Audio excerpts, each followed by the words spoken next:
I got fired for saving a pregnant woman's life in the rain. What I didn't know? She was the CEO of my entire company, and she was about to change everything. If you want to see how one impossible choice in a Chicago rainstorm became the greatest second chance of my life, stay with me until the very end. And comment what city you're watching from. I want to see how far this story travels. Now, let me take you back to that morning when everything fell apart, and then came together in ways I never imagined. The rain came down like God himself was weeping over Chicago that Tuesday morning, turning the streets into rivers of gray despair and washing away any illusion I had that this day might be different from all the others. I was already running late, 16 minutes behind schedule according to the cracked digital clock on my dashboard, and my hands gripped the steering wheel so tight my knuckles had gone white.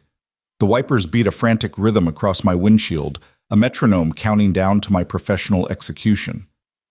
One more time, Cole. Frank's words echoed in my head like a death sentence. One more late clock in, and you're done. I don't care if the damn sky is falling. Frank Morrison. Just thinking his name made my jaw clench. My supervisor at Valamont Industries was the kind of man who found joy in other people's misery, who measured his worth by how many souls he could crush under his polished Italian loafers. And I was his favorite target. The single dad, the widower, the guy barely holding it together with duct tape and prayers. I pressed harder on the gas pedal, my 2008 Honda Civic groaning in protest. The engine made a sound like it was considering retirement, which would be perfect, just perfect, add a dead car to the pile of disasters that was my life. Maya needed new shoes. The electricity bill was 3 days past due, and my daughter's school had called yesterday about some field trip I couldn't afford, speaking to me in that careful, pitying tone that made me want to drive into the lake. 23 minutes late now. I could practically see Frank's thin-lipped smile, could hear the satisfied tone in his voice as he handed me my walking papers in front of everyone. That's when I saw the hazard lights. They blinked through the curtain of rain like a distress signal, weak and desperate, cutting through the storm somewhere up ahead on the shoulder of Lakeshore Drive. Every instinct screamed at me to keep driving. I was already dead, already fired. Stopping would just make it worse, would make it certain. But then I saw her. A woman stood beside a silver Mercedes, and even through the downpour I could see she was pregnant, very pregnant. Her hands cradled her belly in that universal gesture of protection, and she was soaked through, her designer coat plastered to her frame, her dark hair hanging in wet ropes around her pale face. She looked lost, terrified, alone. And just like that, I was back in that hospital room 3 years ago, watching my wife Sarah's face contort with fear as the machines around her bed screamed warnings the doctors couldn't fix.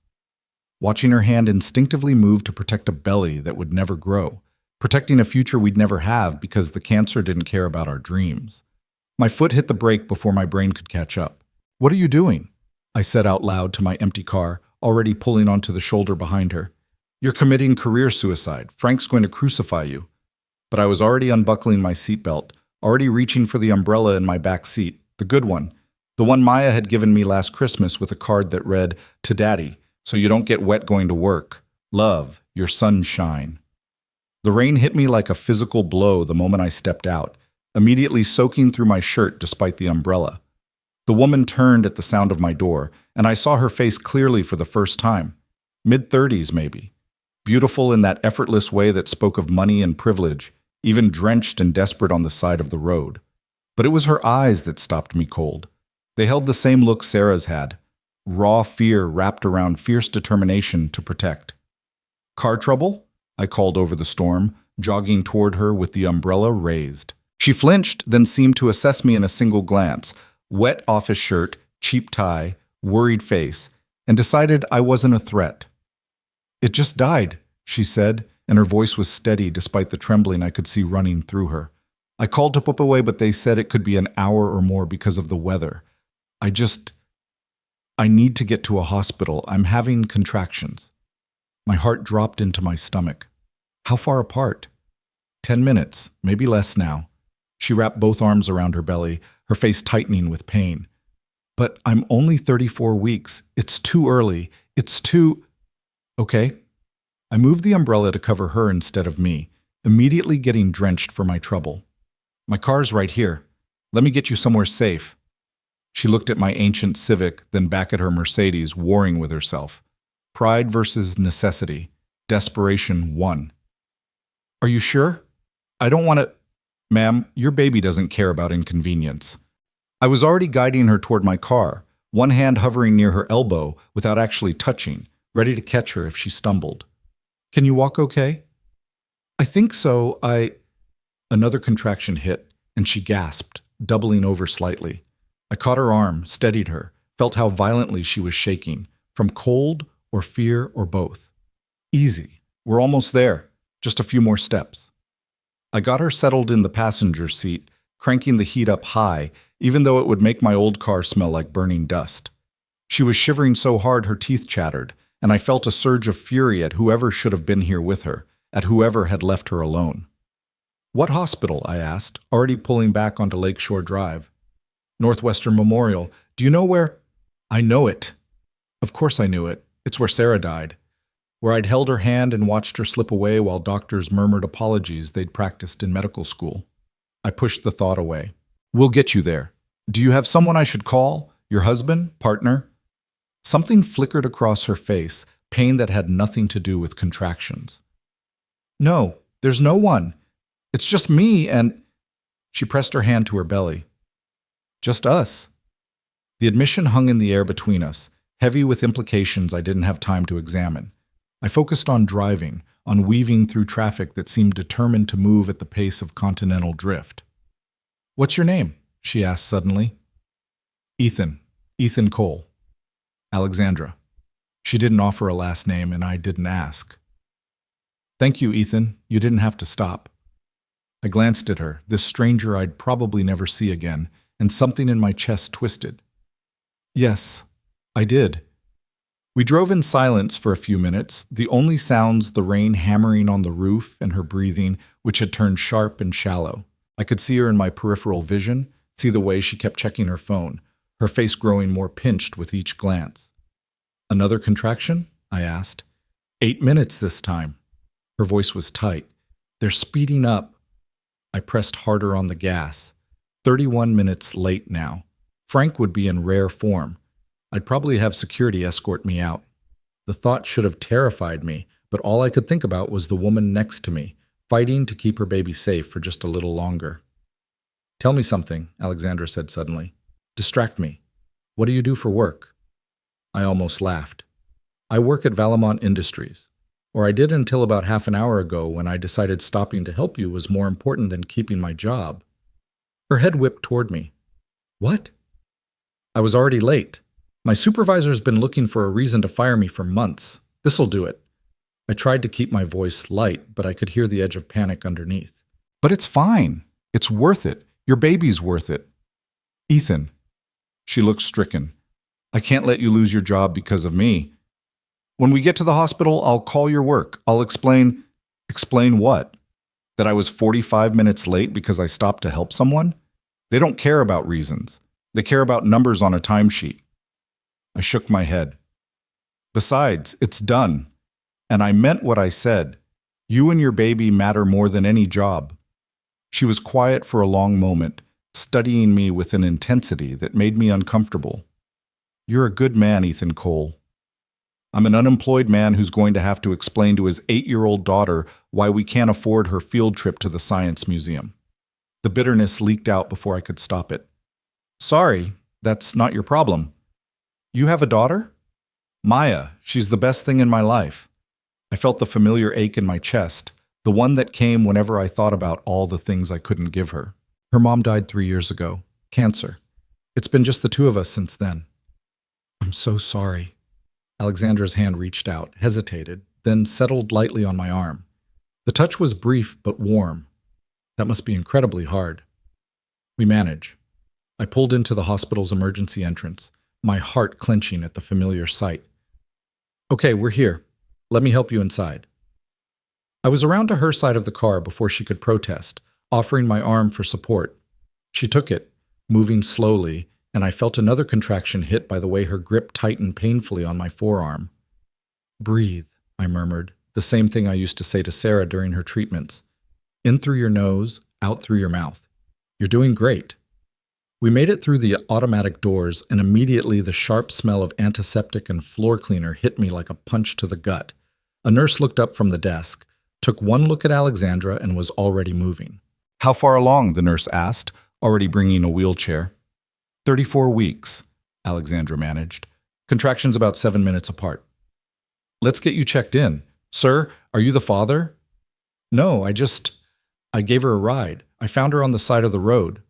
The nurse's expression shifted to something warmer. Well, you're her angel today. Let me get her registered and… Wait! Alexandra grabbed my hand, her grip surprisingly strong. Ethan, give me your number, please. I need to be able to thank you properly, to help with your job situation. You don't need to, please. Her eyes were urgent, almost desperate. I need to know I didn't ruin your life today. Something in her tone made me pull out my phone with my free hand, rattling off my number while she entered it into her own phone with shaking fingers. Then the nurse was wheeling her away, and Alexandra looked back over her shoulder. Thank you, she called. Thank you for stopping. I raised a hand in acknowledgement, then watched her disappear through a set of double doors, feeling strangely bereft. The same way I'd felt every time I'd left Sarah at the hospital, knowing I was walking back out into a world that kept spinning while hers was standing still. I checked my phone. 9:17 a.m., an hour and 17 minutes late. The drive to Valamont Industries felt like a funeral procession. My clothes were still damp, my hair was plastered to my head, and I could feel resignation settling over me like a wet blanket. This was it, the end of the last stable thing in my life. The office building loomed ahead, all glass and steel and corporate indifference. I parked in my usual spot, for the last time, probably, and made my way through the lobby with leaden feet. The security guard, Marcus, gave me a sympathetic look. Frank's been asking about you every 5 minutes, Marcus said quietly. He looks like a cat that caught a canary. Yeah, I bet he does. The elevator ride up to the 5th floor felt like ascending to the gallows. I caught my reflection in the polished doors. I looked exactly like a man who'd just watched his life implode. Wet, exhausted, defeated. The floor was buzzing with activity when I stepped off the elevator, but it seemed to pause the moment I appeared. Conversations died mid-sentence, heads turned. Everyone knew what was coming, and there he was, Frank Morrison, standing by my cubicle like a vulture waiting for something to die.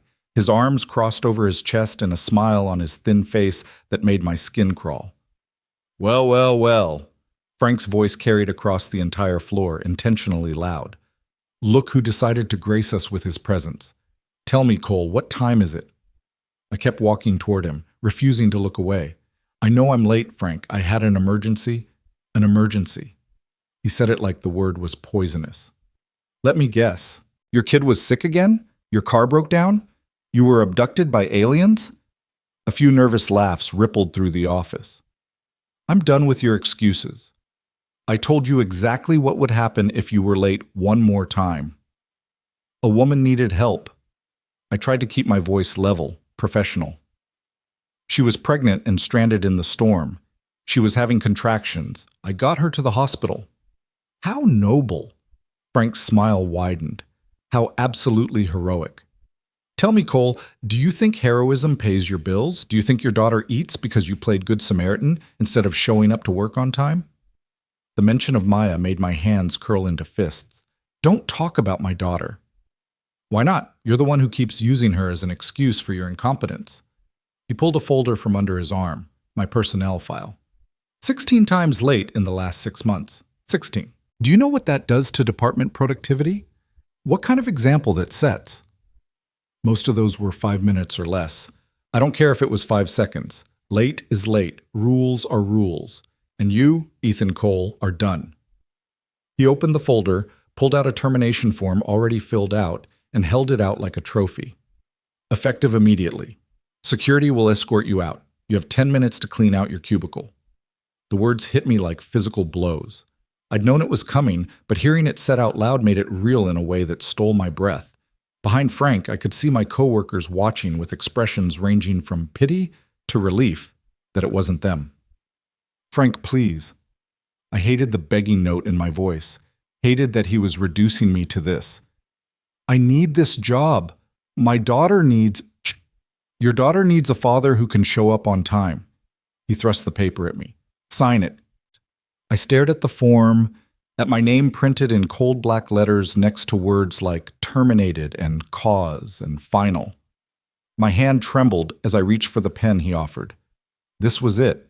No more steady paycheck, no more health insurance, no more pretending I had things under control.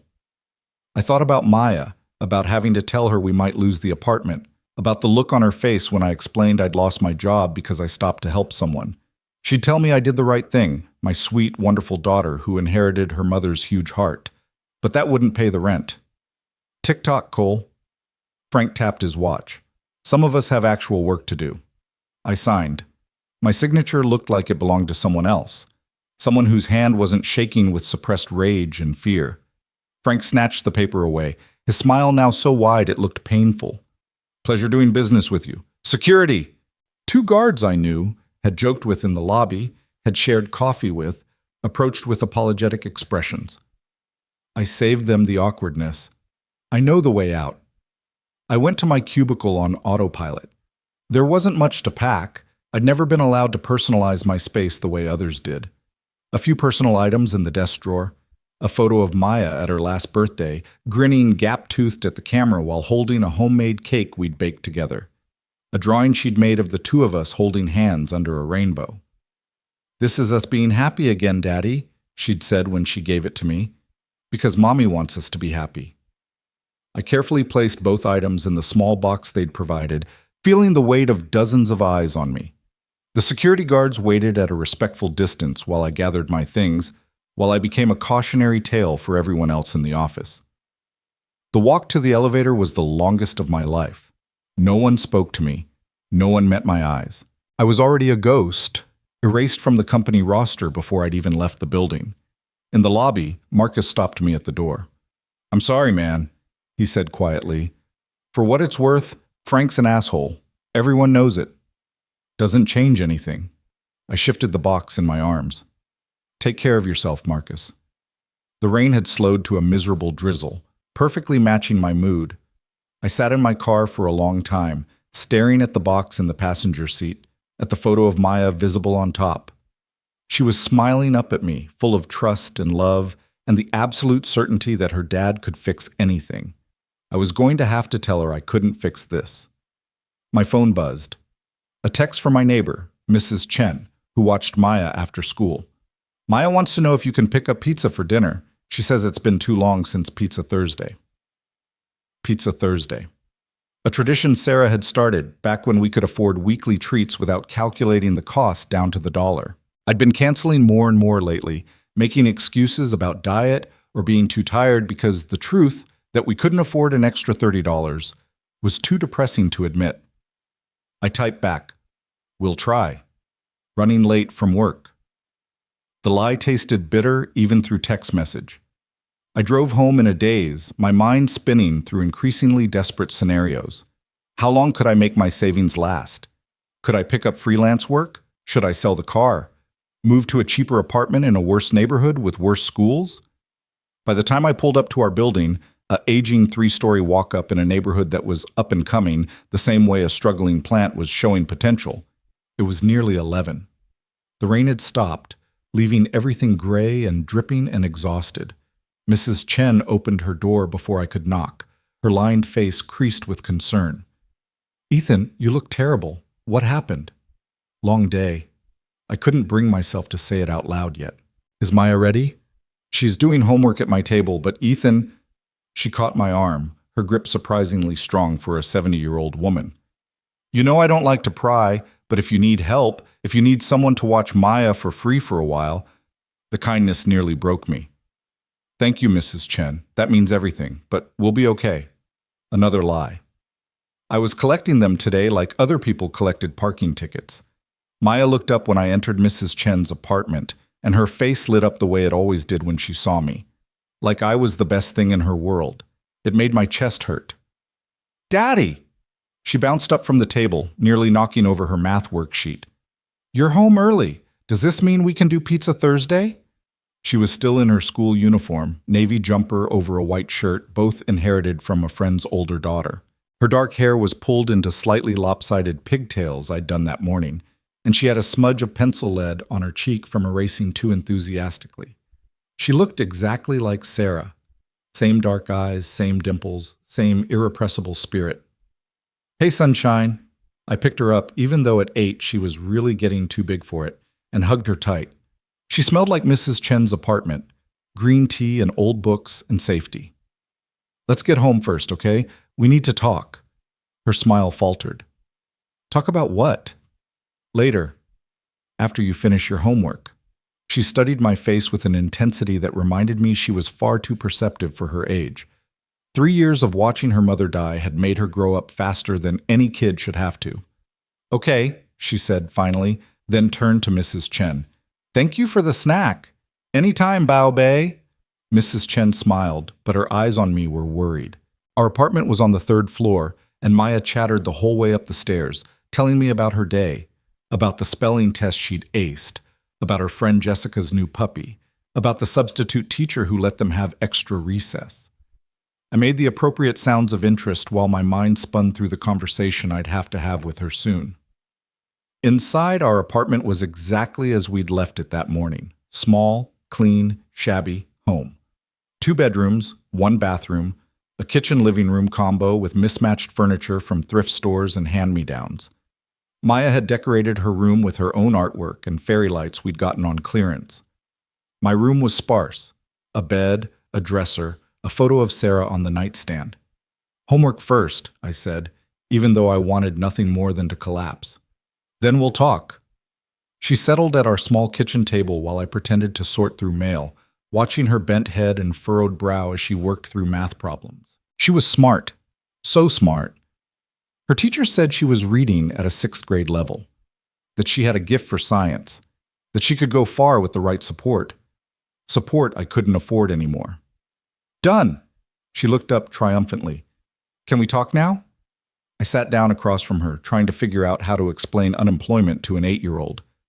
"So, you know how Daddy goes to work every day at the office?" Her face fell. She knew. Somehow she already knew. "You lost your job." "How did you—" "You're using your serious voice, and you look like you did when Mommy got really sick." Her eyes were too old, too knowing. "It's okay, Daddy. We'll figure it out. We always do." That simple faith nearly destroyed me. "Maya, I need you to understand that things are going to be tight for a while, tighter than they have been. We might need to make some changes. I don't need new shoes yet." She said it quickly, earnestly. "And I don't really want to go on the field trip anyway. And we can have pasta instead of pizza, that's fine." "Stop." I reached across and took her small hands in mine.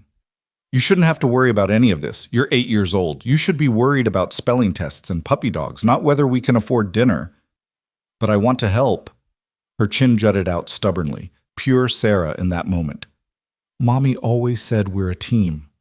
"We are a team." I squeezed her hands gently. "The best team. And I promise you, I'm going to find another job, a better job. We're going to be okay." She nodded, wanting to believe me, and I hated that I wasn't sure I believed myself. That night, after I'd tucked Maya into bed and read her 2 chapters of her current favorite book, after I'd kissed her forehead and promised tomorrow would be better, I sat alone in my dark kitchen and stared at my phone. The job search sites were depressing. Everything either paid less than Valamont or required qualifications I didn't have. And they all wanted someone who could start immediately, who didn't have the baggage of a termination on their record. I was scrolling through Indeed, trying not to let despair swallow me whole, when my phone rang. Unknown number, probably a spam call, but at this point I'd take any distraction. "Hello? Mr. Cole? Ethan Cole?" A woman's voice, professional but warm. "Yes?"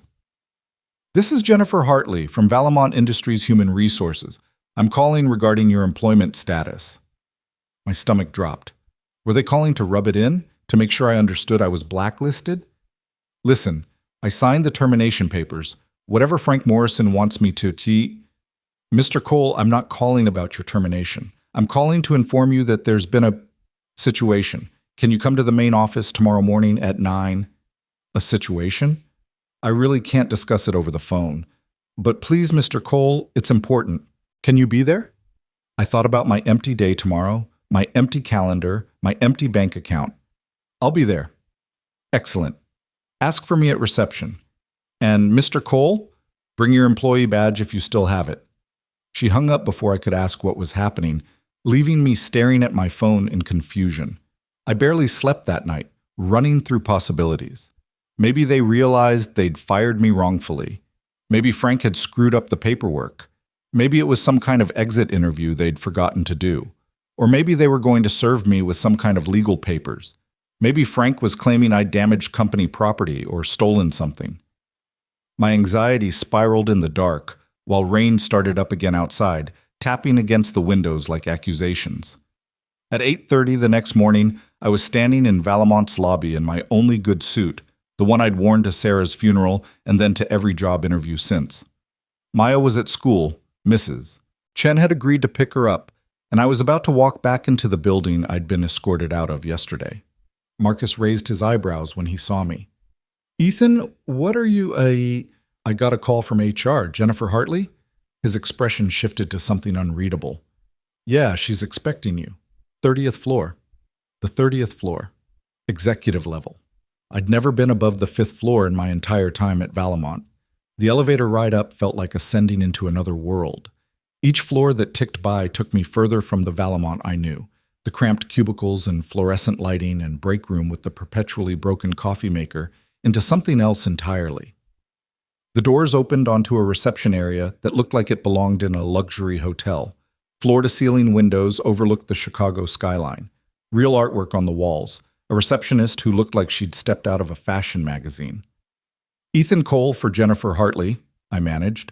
The receptionist smiled, genuinely smiled, not the fake customer service smile I was used to. Of course, Mr. Cole, she's waiting for you. Conference room B, just down that hall to your left.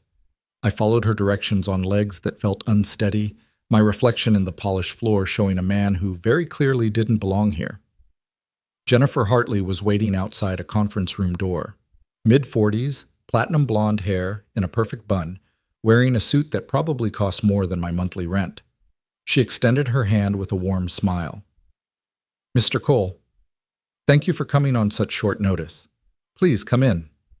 The conference room was stunning. Long table, leather chairs, another wall of windows. And at the head of the table, looking professional and poised and utterly different from the terrified woman I'd rescued yesterday, was Alexandra. I stopped dead in the doorway. What? Hello, Ethan. Her voice was calm, controlled, but her eyes held something warmer. I believe we have some things to discuss. I don't understand. I looked between her and Jennifer Hartley, my brain refusing to make the connection. What are you doing here? Jennifer Hartley's smile widened. Mr. Cole, allow me to introduce Alexandra Cross, Chief Executive Officer of Valamont Industries. The words hit me like a physical blow. CEO. The woman I'd rescued, the pregnant woman on the side of the road, the stranger I'd sacrificed my job for, was my boss. Had been my boss all along. Please, sit down. Alexandra gestured to a chair. We have a lot to talk about, starting with the fact that as of this morning, Frank Morrison no longer works for this company. I sat because my legs weren't going to hold me up much longer. What? After I was released from the hospital yesterday, the baby's fine, by the way, false alarm, just stress-induced contractions. I came back here to find you, to thank you properly, to make sure you hadn't gotten in trouble for helping me. Her expression hardened. Imagine my surprise when I learned that not only had you been fired, but that it was done with exceptional cruelty by a supervisor with a documented history of workplace harassment. I spent yesterday evening and all night reviewing your personnel file, Mr. Cole. Do you know what I found? She pulled out a folder. My folder. 6 years of exemplary service, commendations from previous supervisors, perfect attendance until 3 years ago when your wife died and you became a single parent, and after that, yes, some tardiness, almost always by less than 10 minutes, almost always with documented childcare emergencies. Nothing that warranted termination. Frank said, Frank Morrison was a bully who got his position through nepotism and kept it through intimidation. Alexandra's voice was ice. He's been toxic to department morale for years, but no one wanted to be the one to report him because he was close with some board members. Until yesterday, when he gave me the perfect excuse to remove him. Jennifer Hartley stepped forward, placing papers in front of me. Mr. Cole, we'd like to offer you reinstatement, full back pay for time lost, restoration of all benefits, and a formal apology from the company. I stared at the papers, unable to process what I was seeing. You're giving me my job back? Actually, Alexandra said, we're offering you a new position, executive assistant to the CEO. Significant pay increase, better hours, and more importantly, flexibility for family emergencies. Because unlike Frank Morrison, I understand that good employees are human beings with lives and responsibilities outside these walls. I can't. The words stuck in my throat. Why would you do this? You don't know me. Yesterday was just yesterday. You risked your job to help a stranger. Alexandra leaned forward, her gaze intense. You could have driven past me. Most people did, but you stopped, even knowing what it would cost you. You put someone else's safety above your own security. That tells me everything I need to know about your character, Ethan Cole. I have an 8-year-old daughter, I blurted out. I can't work late nights. I can't travel on short notice. I can't be the kind of assistant someone like you needs. I have a child too. Or I'm about to, in about 6 weeks if everything goes right this time. Her hand moved unconsciously to her stomach. I understand family comes first. I wouldn't offer you this position if I didn't think you could handle it. And more importantly, I need someone I can trust, someone with integrity. Those qualities are rarer than you'd think in corporate America. I looked at the papers again. The salary number made my eyes water. It was more than double what I'd been making. It was enough for Maya's field trips and new shoes and maybe even saving for college. It was enough to stop drowning. I don't know what to say. Say yes. Alexandra smiled, and for the first time since I'd walked into the room, I saw the frightened woman from yesterday under the CEO mask. Please, let me do this. Let me thank you for being a good human being when I desperately needed one. I picked up the pen Jennifer Hartley offered. My hand was shaking, but this time it wasn't from fear. Yes, I said. Yes, I'll take the position. Alexandra's smile widened into something genuine and warm. Welcome to the executive team, Ethan. I think this is the beginning of something good. I signed the papers, and just like that, everything changed. Again. Except this time, it was changing for the better. This time, I wasn't signing my life away. I was signing up for a second chance I never thought I'd get. And as I shook Alexandra Cross's hand, as I felt the firm confidence of her grip, I couldn't shake the feeling that stopping to help her yesterday had been the most important decision I'd ever make. I just had no idea how right I was. The first Monday morning of my new life started at 7:45 a.m., which felt almost decadent after years of panicked pre-dawn departures. Maya had stared at me over her cereal like I'd grown a second head when I calmly made her lunch instead of shoving a few dollars at her for the cafeteria. Are you sick, Daddy? She'd asked, genuine concern in her voice. No, sunshine, just trying out this new thing called not being stressed. I'd kissed the top of her head, marveling at how different the world looked when you weren't drowning in it. Mrs. Chen's still picking you up after school, okay? But I should be home by 6. 6 o'clock. Not 7:30 or 8 or whenever Frank finally decided to stop piling work on my desk. The concept felt almost foreign. Now I stood in the elevator ascending to the 30th floor, watching the numbers climb and trying to ignore the way my stomach churned with nerves. I'd spent the weekend researching what executive assistants actually did, watching YouTube videos and reading articles until Maya had physically removed my laptop and declared it family time. The job description Jennifer Hartley had sent over was intimidating. Calendar management, correspondence, meeting preparation, confidential projects. It was a far cry from the data entry and report generation I'd been doing on the 5th floor. The elevator doors opened and I stepped into what would be my new world. The executive floor was already humming with quiet activity, assistants moving purposefully between offices, the soft click of keyboards, the smell of expensive coffee instead of the burnt sludge from the break room downstairs. Everything here whispered money and power in a way that made my department store suit feel even more inadequate. "Ethan!" Jennifer Hartley appeared from around a corner, her smile warm and professional. Perfect timing. "Let me show you to your workspace before Alexandra arrives." She led me past several closed office doors, each with a brass nameplate announcing vice presidents and directors whose names I vaguely recognized from company emails. We stopped at a desk situated just outside a corner office with floor-to-ceiling windows and a door that read Alexandra Cross, Chief Executive Officer, in elegant lettering. "This is you," Jennifer said, gesturing to the desk. It was beautiful, dark wood, clean lines, and about 3 times the size of my old cubicle. 2 monitors sat waiting, along with a phone system that looked like it required an engineering degree to operate. "Computer's already set up with your credentials. Alexandra usually arrives around 8:30, leaves around 6 unless there's an evening event. Your primary job is to manage her calendar, screen her calls and emails, and basically make sure her day runs smoothly. She'll give you specific tasks as they come up." "Okay." I set my bag down, trying to look more confident than I felt. "Anything else I should know?" Jennifer's expression shifted slightly, becoming more serious.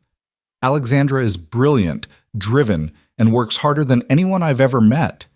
She's also fair, kind when she can be, and fiercely protective of the people she trusts. But she's been through a lot lately, and she's intensely private about her personal life. If she opens up to you, consider it a privilege and guard that trust carefully." There was weight behind those words, layers of meaning I didn't fully understand yet. "The baby," I said quietly. "She mentioned she's doing this alone. That's her story to tell if she chooses to." Jennifer's tone was gentle but firm. "Just be the person you were that day in the rain, honest, dependable, human. That's why she chose you." She checked her watch. "I need to get to a meeting. If you need anything, dial extension 4400. Welcome aboard, Ethan." She left me alone with my new desk and a growing sense that I was in way over my head. I spent the next 30 minutes familiarizing myself with the computer system, discovering that I now had access to calendars and files and communications I'd never even known existed. Alexandra's schedule was a color-coded nightmare of back-to-back meetings, conference calls, and site visits that made my head spin just looking at it. At exactly 8:27, I heard the elevator chime. I looked up to see Alexandra step onto the floor, and for a moment I barely recognized her. Gone was the terrified, rain-soaked woman from the roadside. This Alexandra wore a charcoal suit that probably cost more than my car, her dark hair pulled back in a sleek bun, her posture radiating the kind of confidence that came from running a multi-billion-dollar company. She carried a leather bag in one hand and a coffee from some boutique place I'd never heard of in the other. Our eyes met and something in her expression softened. "Good morning, Ethan. I see Jennifer got you settled." I stood automatically, feeling like I should salute or bow or something equally ridiculous. "Good morning, Ms. Cross." "Alexandra, please. Ms. Cross makes me feel like I'm about to lecture someone."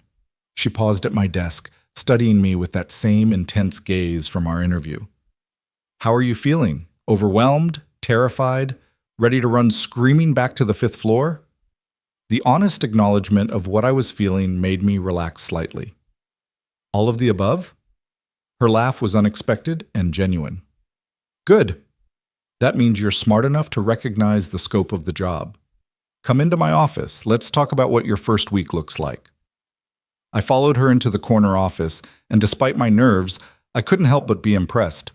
The space was huge, but somehow still felt personal. One wall was all windows overlooking Lake Michigan, the water gray and choppy under morning clouds.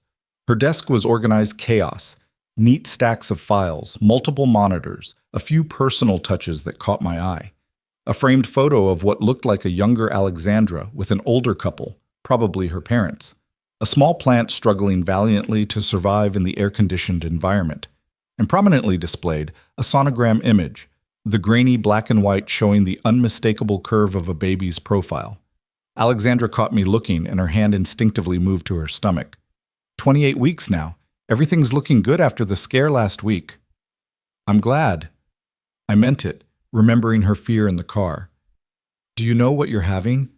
A boy. Her smile was soft, almost vulnerable. I've been calling him Oliver in my head, though I haven't told anyone that yet. She seemed to catch herself, her expression shifting back to something more professional. But that's not why we're here. Sit, please. I took one of the chairs across from her desk while she settled into her own seat with the careful movements of someone whose body was doing extraordinary things. I want to be transparent with you, Ethan, because I think our working relationship will be better for it.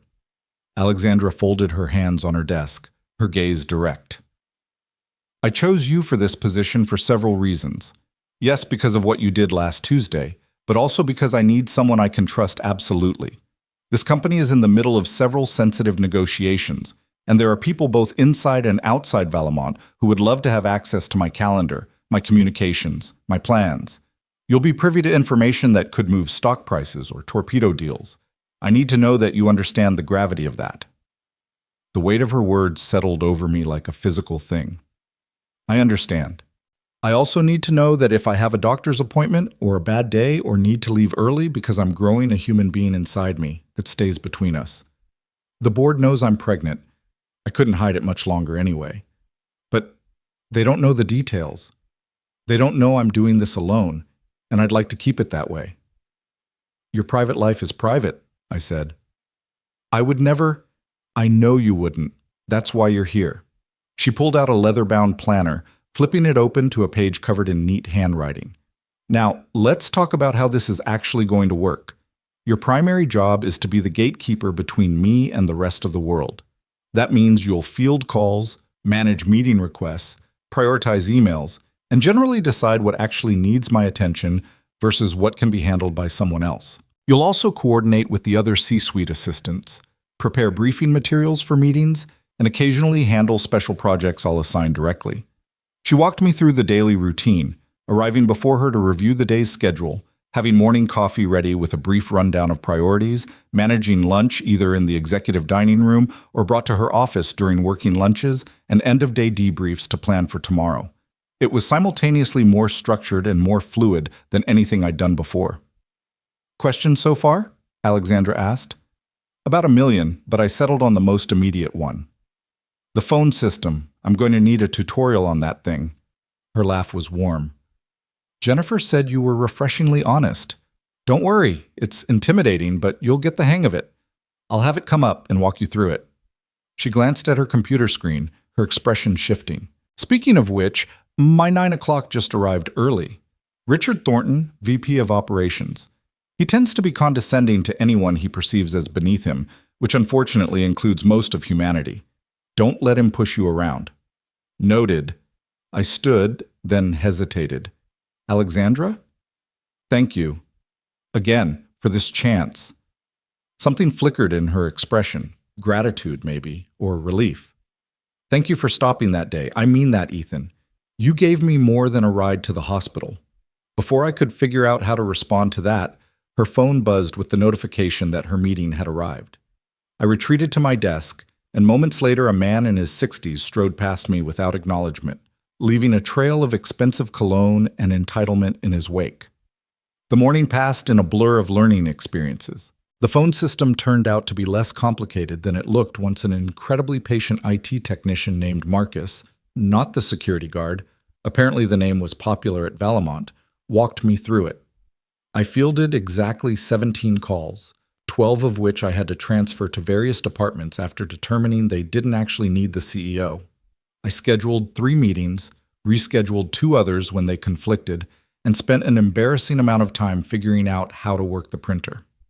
At 11:30, Alexandra emerged from her office looking tired. Ethan, I need you to order lunch from Marcello's. It's in my contacts file. The Dover sole for me, and get something for yourself. We're having a working lunch to go over the quarterly reports before the board meeting tomorrow. Just the fish? Any sides and the Caesar salad? Dressing on the side, no croutons. She smiled slightly. Pregnancy heartburn is a real and terrible thing. Welcome to too much information about your boss's digestive system. I called in the order, adding a chicken parmesan for myself after checking the menu prices and wincing. This one lunch cost more than I used to spend on groceries for a week. But Alexandra had said to get something for myself, and I was slowly learning that in this world, A $30 entree was just Tuesday. Lunch arrived at 12:15, delivered by a guy in a suit who apparently worked exclusively in executive food delivery. Alexandra and I ate in her office while she walked me through the intricacies of quarterly financial reports, explaining metrics and margins in a way that actually made sense. She was a good teacher, patient, clear, willing to backtrack when she saw confusion on my face. "You're picking this up quickly," she said, spearing a piece of lettuce. "Did you study business?" "Community college, 2 years before I had to drop out to help with my mom's medical bills." The words came out before I could censor them. "Sorry, that's probably more than you wanted to know." "Don't apologize for your life, Ethan." Her tone was gentle. "What happened to your mom?" "Stroke when I was 20. She recovered mostly, but the bills were devastating. I was going to go back to school after things stabilized, but then I met Sarah, and then Maya came along, and life just sort of happened." I shrugged, trying to make it sound less tragic than it felt. "No regrets, though. My family was worth more than any degree." Alexandra was quiet for a moment, her expression thoughtful. "You know, we have a tuition reimbursement program for employees pursuing degrees. If you're interested in finishing your education, I could make sure you're enrolled." The offer caught me completely off guard. With this job and Maya, think about it, no pressure, but opportunities should be available to people who want them, regardless of where they started. She glanced at the clock on her wall. "Board meeting prep starts in 15 minutes. Can you make sure the conference room on 32 is set up? Laptop connected to the screen, water stations filled, and I'll need hard copies of these reports," she tapped her monitor, "for all 12 board members plus 3 extras." I was halfway out the door when she called my name. I turned back to find her watching me with an expression I couldn't quite read. "You're doing really well," she said. "I know it's a lot all at once, but you're handling it. I'm glad you're here." The words warmed something in my chest that had been cold since Sarah died. "Thank you. I'm glad I'm here too." The afternoon was even more intense than the morning. The board meeting prep turned into an actual board meeting that I wasn't allowed to attend but had to support from outside, fielding questions and requests and tracking down documents with increasing urgency. By the time the executives filed out at 5:30, I felt like I'd run a marathon while juggling chainsaws. Alexandra was one of the last to emerge, deep in conversation with an older woman I recognized from the photo in her office. The family resemblance was unmistakable. "Just concerned, darling," the older woman was saying. "You're pushing yourself too hard, especially now." "Mother, I'm fine. We've discussed this."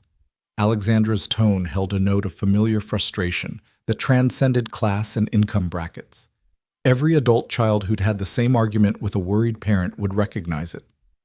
"You fainted last week on the side of the road." "I had a flat tire and some stress-induced contractions." "It happens." Alexandra caught sight of me and something like relief crossed her face. "Mother, this is Ethan Cole, my new executive assistant. Ethan, this is Margaret Cross, board member and professional worrier." Margaret turned to me with sharp, assessing eyes that missed nothing. "The young man who rescued you." Alexandra told me. She extended her hand, her grip surprisingly firm.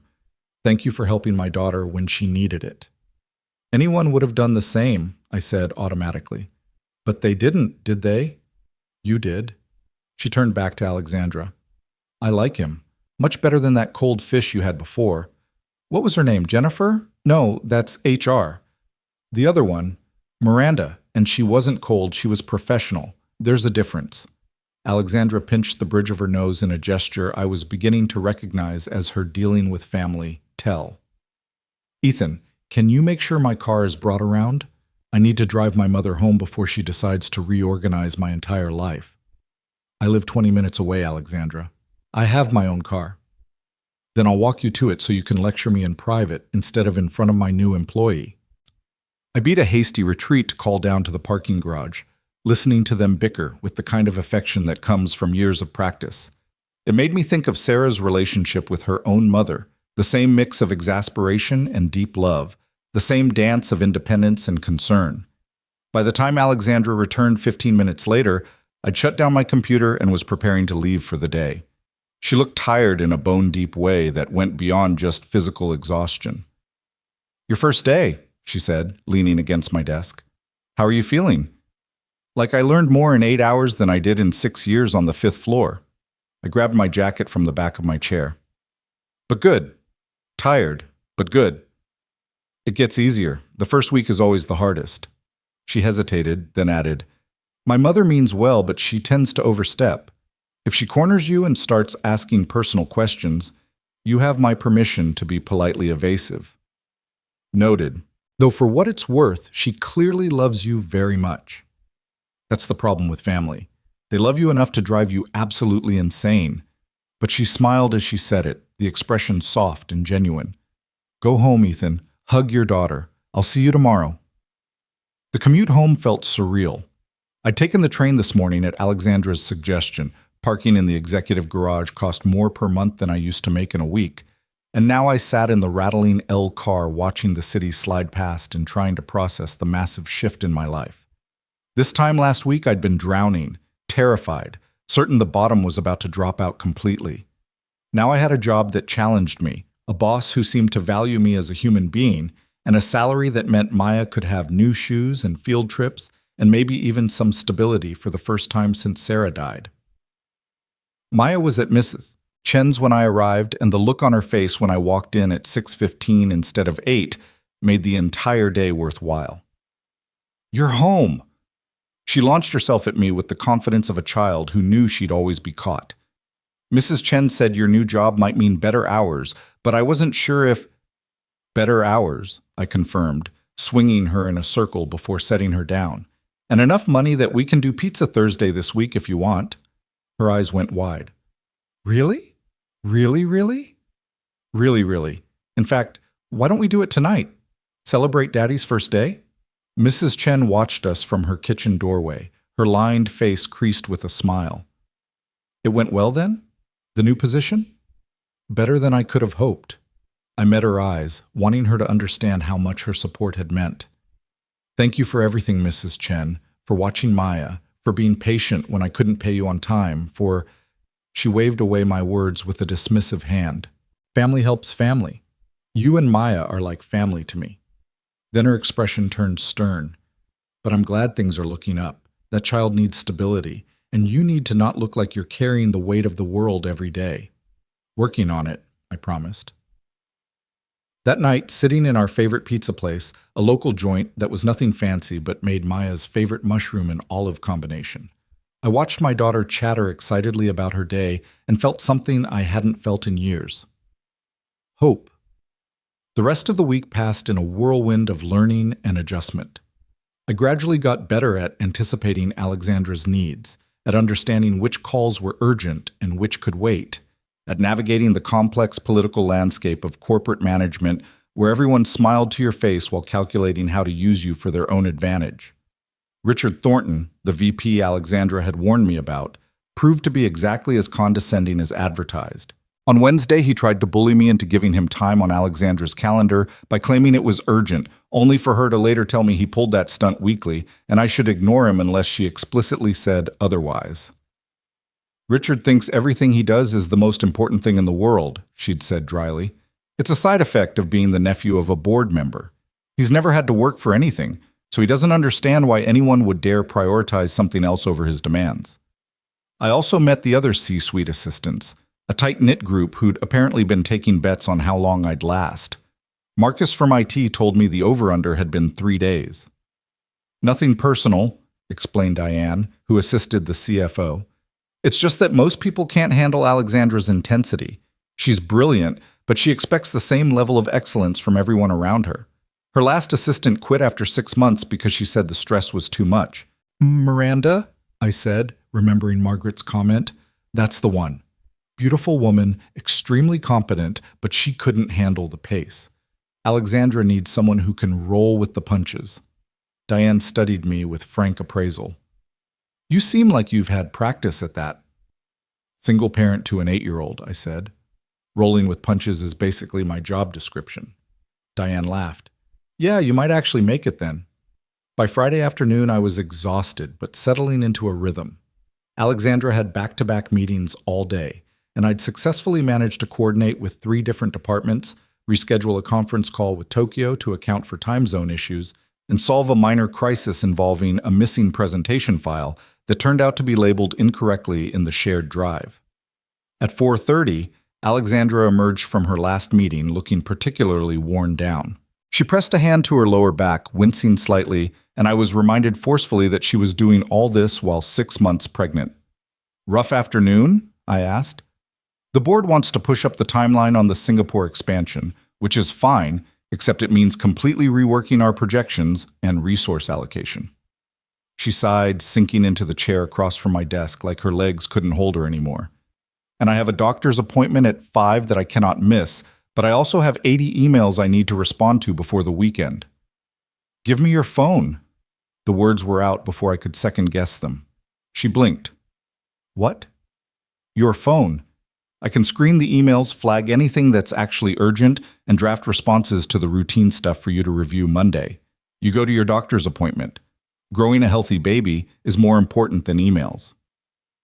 For a long moment, she just looked at me, something shifting in her expression. Then she handed over her phone. "The password is 0624. And Ethan? Thank you.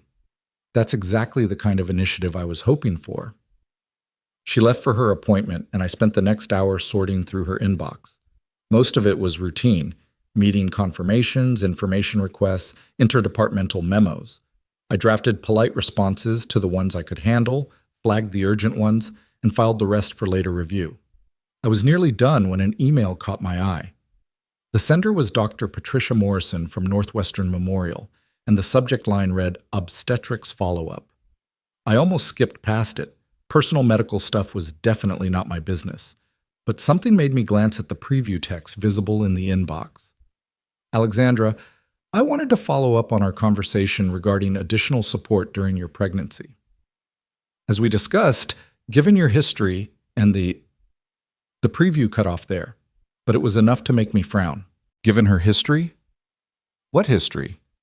"The false alarm last week had seemed scary, but ultimately fine.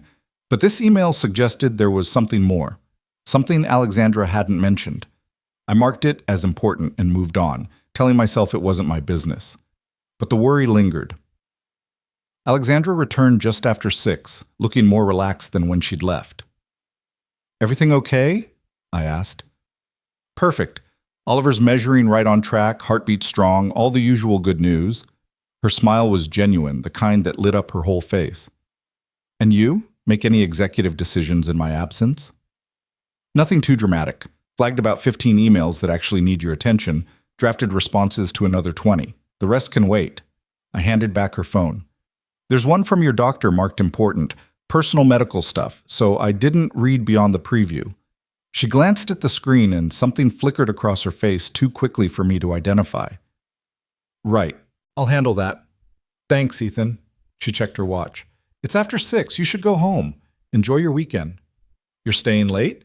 I tried to keep the disapproval out of my voice and failed. "Just another hour or so. I want to get ahead on the Singapore proposal." "Alexandra." I cut her off, surprising both of us with my directness. "I'm pretty new at this job, so correct me if I'm wrong. But isn't part of my job making sure you maintain some kind of work-life balance? Because working until 7 or 8 on a Friday night while pregnant seems like the opposite of that." She stared at me for a beat, and I had a moment of panic that I just overstepped catastrophically. Then she laughed, a real laugh that seemed to surprise her as much as it did me. "You're right. You're absolutely right." She grabbed her bag from her office. "Come on, if I'm leaving, you're leaving. I'm not going to be the boss who preaches balance while keeping my assistant here late." We rode down in the elevator together, the building already quiet as people filtered out to start their weekends. In the lobby, Marcus the security guard called out a good night, and Alexandra responded with a warmth that seemed to surprise him. Outside, the evening was clear and cool, the kind of early May weather Chicago specialized in, perfect enough to make you forget how brutal the winter had been. We stood on the sidewalk for a moment, neither quite ready to part ways. "Your daughter," Alexandra said suddenly. "Maya, right? What are you two doing this weekend?" "Probably the usual. Playground, library, maybe catch a movie if I can find a matinee discount." I shrugged. "Nothing exciting, but she's 8. Just spending time together is exciting enough for her." "She sounds wonderful." There was something wistful in Alexandra's voice. You're lucky to have her. I am, even on the days when she decides to test every boundary I've ever set, and I question all my parenting choices. I smiled, thinking of Maya's recent campaign to stay up past bedtime. But yeah, she's the best thing I ever did. Alexandra's hand moved to her stomach, that unconscious protective gesture I was learning to recognize. I hope I can be half as good a parent as you clearly are. The vulnerability in her voice caught me off guard. This was the woman who commanded boardrooms and made million-dollar decisions, but right now she just sounded like any other first-time parent terrified of screwing it up. You're already a good parent, I said firmly. You're already protecting him, making sure he's healthy, rearranging your whole life for him. That's what parenting is, making sacrifices and showing up and trying your best even when you're terrified. You're already doing all of that. She looked at me with something that might have been gratitude or relief or hope. Thank you, Ethan. I needed to hear that today. We said goodnight and went our separate ways. Her to a car service that pulled up the moment she stepped to the curb, me to the L station for the rattling ride home. But her words stayed with me, and I found myself thinking about her more than was probably appropriate for an employee thinking about his boss. Not in a romantic way. She was my boss, pregnant, and so far out of my league we weren't even playing the same sport. But there was something about her that called to the part of me that couldn't help trying to fix things. She was alone in this pregnancy, clearly worried about more than she was saying and working herself to exhaustion trying to be everything to everyone. It reminded me of myself in those first months after Sarah died, trying to be both parents to Maya, trying to maintain my job, trying to keep the household running, all while drowning in grief and terror. I'd barely made it through, and I'd had misses. Chen and a few friends from Sarah's life, and the random kindness of strangers. Alexandra had a company to run, and apparently no one to share the burden with. The thought bothered me all weekend, even as I threw myself into being present for Maya. We did the playground on Saturday, where she made friends with another girl and they spent 2 hours building an elaborate castle in the sandbox. We hit the library on Sunday, where she loaded up on books about space and dinosaurs, and one about a girl whose mom had died that I wasn't sure I was emotionally ready for her to read. This one looks sad, I'd said carefully when she added it to her stack. Mrs. Chen said reading about people like us helps us feel less alone. Maya looked up at me with eyes far too wise for 8 years old. Is it okay if I read it, or will it make you too sad? And there it was, my daughter trying to protect me even as she navigated her own grief. You can read whatever you want, Sunshine. I'm okay, I promise. That night, after she was asleep, I sat in my small living room with a beer I couldn't quite afford and thought about Alexandra's question. What was I doing this weekend? The answer was everything and nothing, filling hours with small moments that added up to a life. It wasn't fancy or exciting, but it was ours. What did Alexandra do with her weekends? Did she work, read, prepare for Oliver's arrival? Did she have friends, family beyond her mother, anyone to talk to about the fears that came with first-time parenthood? Monday morning arrived with gray skies threatening rain, and I found myself at my desk 15 minutes early, coffee ready, Alexandra's schedule reviewed and color-coded. I'd spent Sunday evening researching the Singapore expansion so I'd be better prepared to support whatever she needed this week. Alexandra arrived at 8:30 exactly, and I had her coffee waiting, decaf with just a splash of milk, the way she'd been taking it all week to avoid caffeine. She accepted it with a grateful smile that made the effort worthwhile. Good weekend? She asked. Great weekend. Maya and I hit the library, and she checked out approximately 7,000 books about dinosaurs and space. How was yours? Something flickered across her face. Fine. Caught up on work, mostly, which meant she'd spent the entire weekend in her home office, probably. The thought made me frown, but before I could say anything, her phone buzzed with a calendar reminder. Staff meeting in 30 minutes, I said. Conference room is already set up, and I printed the agenda items you sent over last night. You're a lifesaver. She headed toward her office, then paused in the doorway. Ethan? I'm glad you're here. This first week has been immeasurably easier with you managing things. The words warmed me all the way through my second cup of terrible break room coffee and 3 hours of back-to-back phone calls and email management. I was learning the rhythm of this job, the ebb and flow of executive life, The careful dance of priorities and politics.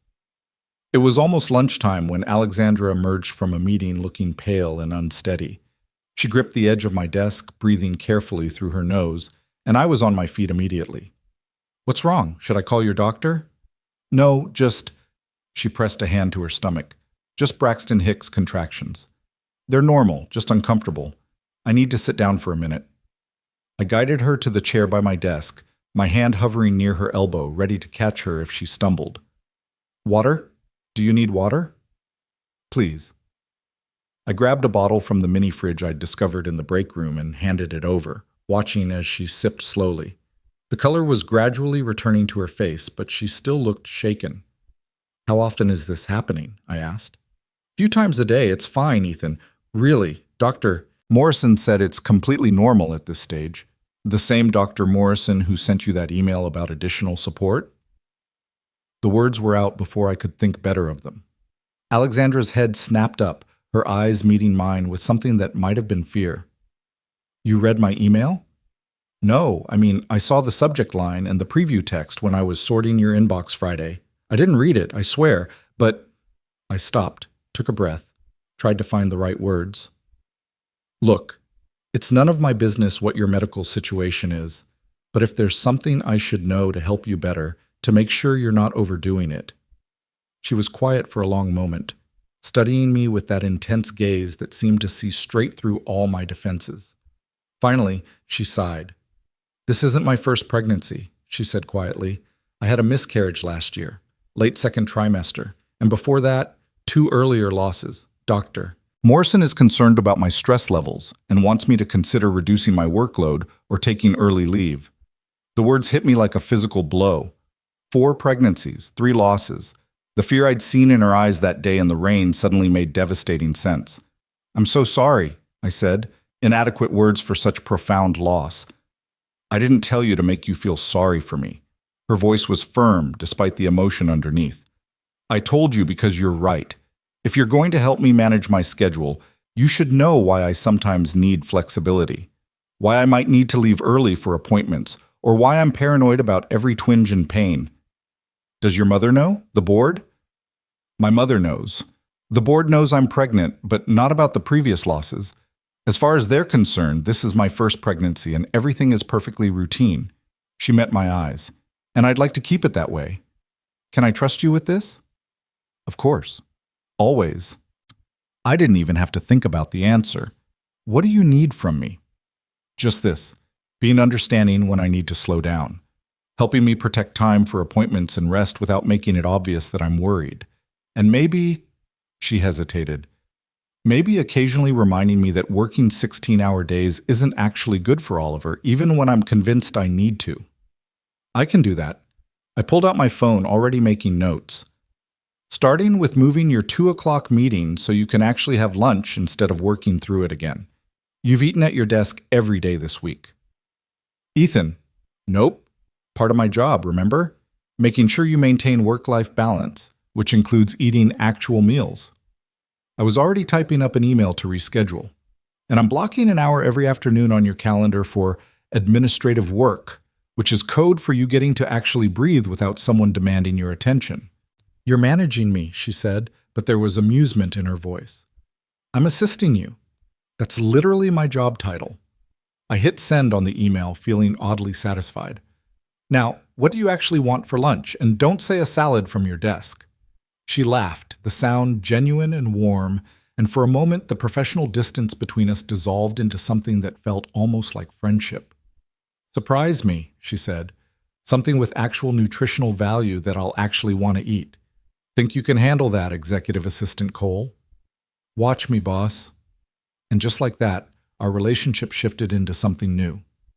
Still professional, still bounded by the reality of our positions, but underlaid with a trust and understanding that went deeper than typical employee-employer dynamics.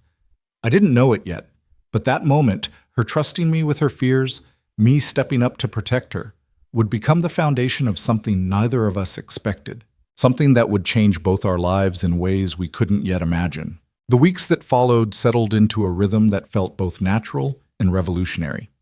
Ethan found himself becoming not just Alexandra's assistant, but her advocate, her buffer against a corporate world that demanded everything and gave little in return. He learned to read her moods in the set of her shoulders, to know when she needed him to be assertive on her behalf and when she needed space to handle things herself. It was a Tuesday in late May when everything shifted again. Ethan was at his desk reviewing the schedule for Alexandra's upcoming trip to the Seattle office when his phone rang with an internal extension he didn't recognize. He answered professionally, already pulling up his notepad. Ethan Cole. Mr. Cole, this is Barbara Hendricks from Legal. The woman's voice was crisp, businesslike. I need to speak with Ms. Cross immediately. It's regarding the Henderson acquisition. Ethan glanced at his screen. Alexandra was in a video conference with the Tokyo office, something that had been scheduled for weeks and couldn't be interrupted. Ms. Cross is in a meeting until 11:30. Can I take a message or schedule a call back? This can't wait. We've just received notification that Henderson is threatening to pull out of the deal unless we agree to their revised terms by end of business today. Ms. Cross needs to know now. The urgency in her voice made Ethan's decision easy. Hold on. He muted the call, got up, and knocked softly on Alexandra's office door before opening it slightly. She was on camera, mid-sentence, but her eyes flicked to him with a question. He held up his phone and mouthed, "Legal, urgent, Henderson." Understanding flashed across her face. She nodded once, then turned back to her camera. "Gentlemen, I apologize, but I have an urgent situation that requires immediate attention. Can we resume this call in 1 hour?" She waited for acknowledgement, then ended the conference and looked at Ethan expectantly. He put the call on speaker. "Ms. Hendricks, you're on with Ms. Cross." What followed was 15 minutes of intense negotiation strategy, with Alexandra firing questions and Barbara providing answers in rapid succession. Ethan took notes without being asked, already anticipating that Alexandra would need a written summary of this conversation. When the call ended, Alexandra sat back in her chair and pressed both hands to her temples. "The Henderson deal is worth $40 million, she said quietly.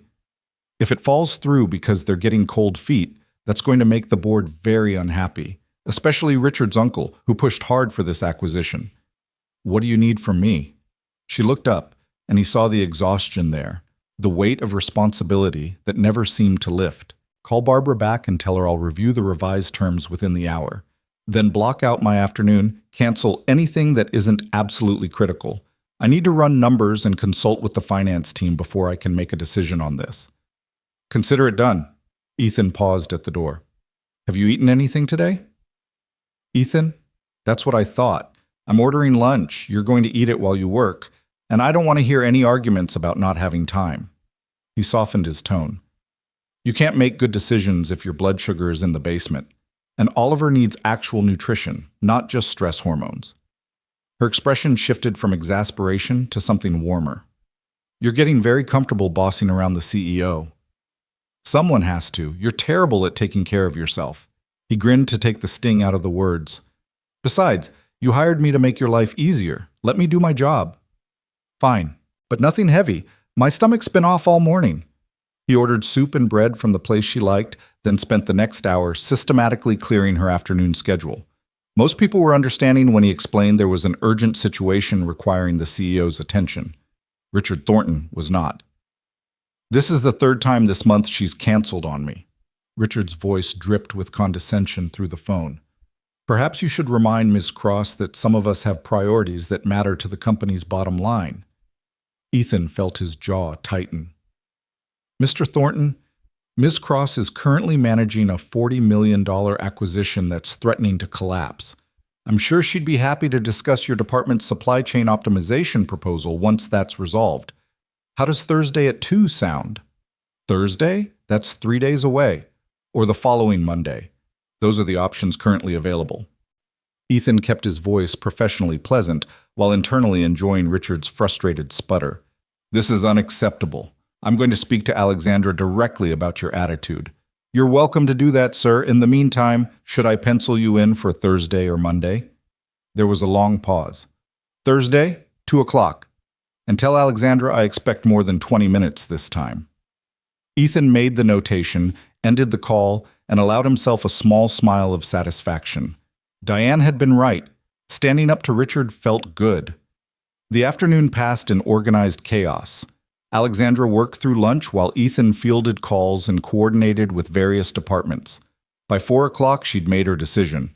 Agree to most of Henderson's terms, but hold firm on 3 key points that legal had identified as non-negotiable. The revised proposal went out at 4:30, and then there was nothing to do but wait. At 5:45, Barbara Hendricks called back. Henderson had accepted the counter-proposal. The deal was back on. Ethan heard Alexandra's exhale of relief from his desk, followed by the sound of her chair rolling back. She appeared in her doorway looking rumpled and exhausted but triumphant. "We did it. The acquisition is secured." "You did it," Ethan corrected. "I just answered phones and moved meetings around." "You protected my time so I could focus on what mattered. That's not just answering phones, Ethan. That's exactly what I needed." She glanced at her watch and winced. "It's almost 6. You should have left an hour ago. Maya's probably wondering where you are." "She knows I have a demanding boss." He shut down his computer, gathering his things. "Besides, Mrs. Chen doesn't mind the extra time. I texted her earlier to give her a heads up." Alexandra leaned against the doorframe, one hand resting on her stomach in that protective gesture that had become second nature to her. "Does Maya ever resent the job? The hours you work, the energy it takes from you?" The question surprised him with its vulnerability. "She's 8. I'm sure someday when she's a teenager, she'll resent everything I do." He smiled to soften the words. "But right now, she's just happy that we can afford pizza on Thursdays again, and that I don't come home looking like the weight of the world is crushing me." "And do you? Still feel like that?" Ethan considered the question seriously. A month ago, he'd been drowning, certain he couldn't keep his head above water much longer.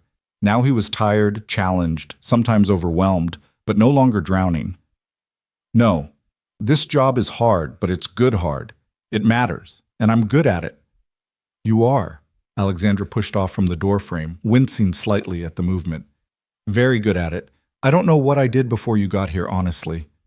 "Worked yourself into exhaustion and stressed yourself into false labor, apparently." The words came out more sharply than he'd intended, prompted by concern and the lingering memory of that rainy morning. She didn't take offense.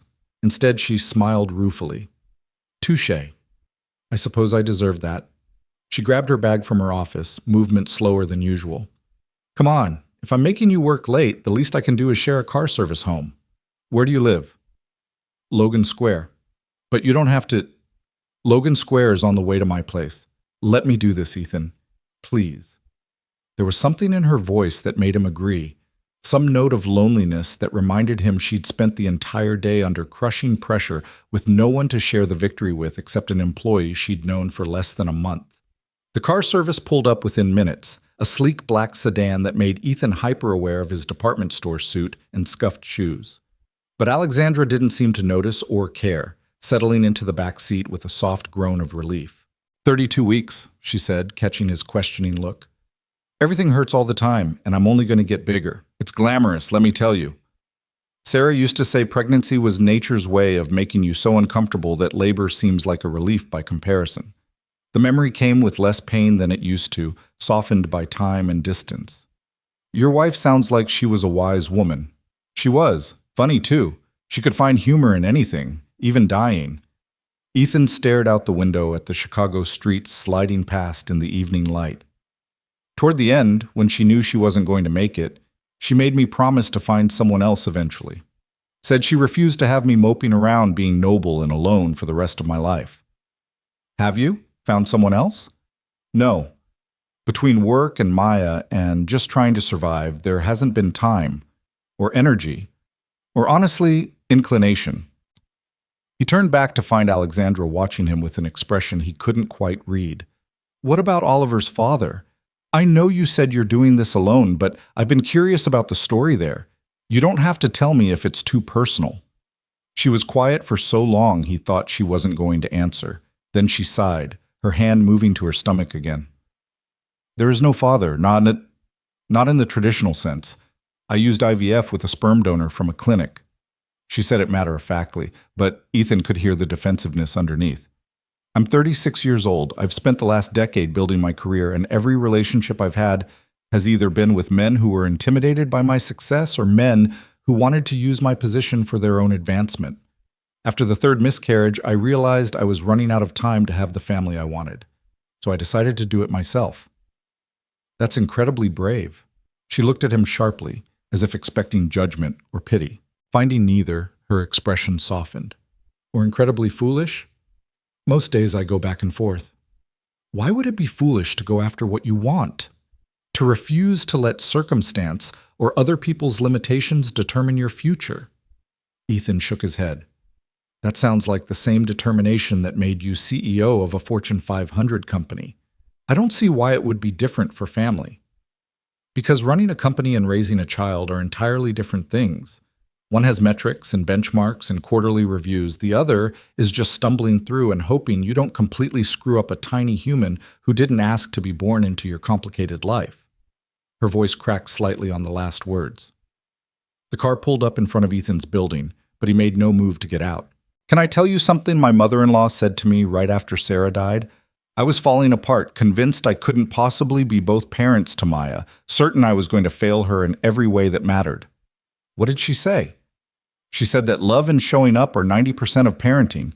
The rest is just details you figure out as you go. He met Alexandra's eyes directly. You love Oliver already. I can see it every time you touch your stomach, every time you rearrange your schedule for a doctor's appointment, every time you force yourself to eat when you're not hungry because he needs nutrition. And you're already showing up for him in every way that counts. The rest? You'll figure it out, just like every other parent in history. Tears welled in Alexandra's eyes, and she blinked rapidly, clearly trying to maintain her composure. Thank you. I needed to hear that today of all days. Anytime. That's what friends are for. The word hung between them. Friends. It was presumptuous of him to claim friendship with his boss, with someone so far above his social and economic status. But it also felt true in a way that transcended their professional relationship. Alexandra's smile was tremulous but genuine. Friends. Yes, I'd like that, Ethan.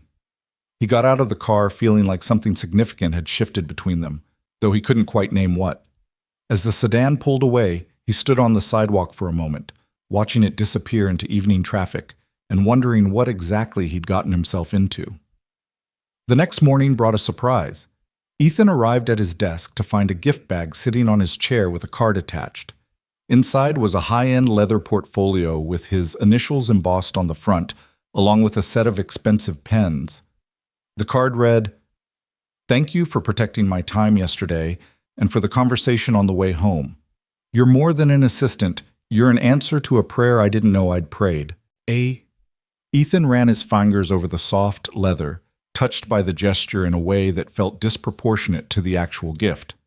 It wasn't the expense, though this portfolio probably cost more than his weekly grocery budget. It was the thoughtfulness, the acknowledgement that he mattered, that his contribution was seen and valued. She's good at that. Diane appeared at his elbow, startling him. Seeing people and making them feel appreciated. It's one of her strengths as a leader. It's a nice gesture, Ethan said carefully, not wanting to make too much of it. It's more than nice. Alexandra doesn't give gifts lightly. She must really value you. Diane's expression was knowing. Fair warning. Once she decides someone is part of her inner circle, she's fiercely protective. But she also expects loyalty in return. That seems fair. Just be careful, Ethan. She's your boss first, and she's going through a vulnerable time. Lines can get blurry, especially when you're both working long hours in close proximity. Diane's voice was gentle but firm. I like you. I think you're good for her. But remember who signs your paychecks. The warning sat uncomfortably in Ethan's mind all morning, especially when Alexandra emerged from her office with coffee in hand and a genuine smile on her face. You found the gift. Do you like it? It's too much, Alexandra. I was just doing my job. You were being a friend when I needed one. That's worth acknowledging. She leaned against his desk, casual and relaxed in a way he rarely saw during business hours. How's Maya? Did you get home okay last night?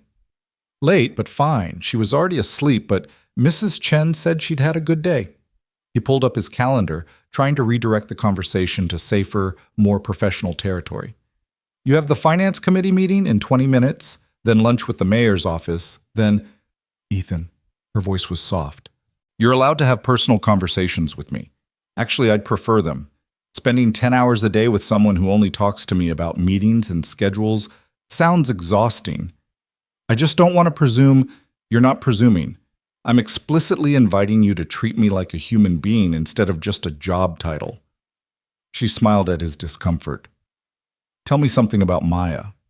What's she into right now? Besides dinosaurs and space. So he did. He told her about Maya's current obsession with learning to cook, which mostly involved making elaborate messes in their tiny kitchen, about her determination to befriend a stray cat in their neighborhood, despite Ethan's concerns about fleas and veterinary bills they couldn't afford, about her recent decision that she wanted to be a doctor when she grew up so she could fix people like the doctors tried to fix Mommy. Alexandra listened with genuine interest, asking questions and laughing in all the right places. It should have felt strange discussing his daughter with the CEO of a major corporation.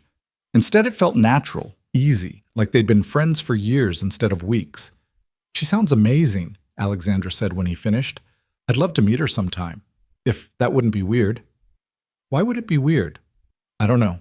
Mixing personal and professional lives. Some people have strong boundaries about that. She looked uncertain, vulnerable in a way that reminded Ethan she was still figuring out this friendship thing too. You're welcome to meet her anytime. Fair warning, though, she'll probably ask you approximately 7 million questions about being pregnant and whether you can feel the baby kick and what it's like to run a company. 8-year-olds have no filter. I look forward to it. The warmth in Alexandra's voice made Ethan's chest tighten with an emotion he refused to examine too closely. The rest of the week passed in a blur of meetings and deadlines, and an increasing sense that he and Alexandra were building something beyond a typical working relationship. She started staying later at the office, often emerging from conference calls to find him still at his desk, even though he could have left hours ago. They'd end up talking, about work initially, but increasingly about life, families, dreams deferred, and hopes for the future. Friday afternoon found them both exhausted from a particularly grueling week. Alexandra had back-to-back meetings until 3, and Ethan could see the strain in the tight set of her jaw, the way she moved more carefully than usual. When her last meeting ended, she didn't return to her office. Instead, she sank into the chair across from his desk with a heavy sigh. I have a proposition for you, she said without preamble.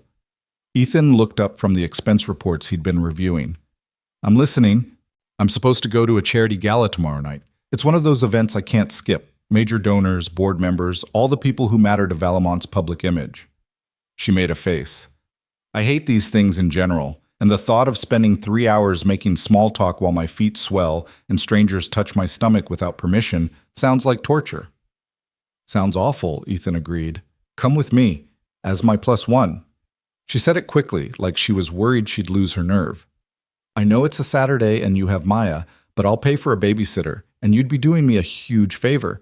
These events are so much more bearable when you have someone to talk to who doesn't just see you as a networking opportunity. Ethan's first instinct was to refuse. He didn't belong in that world of champagne and designer gowns and people who spent more on a watch than he used to make in 6 months.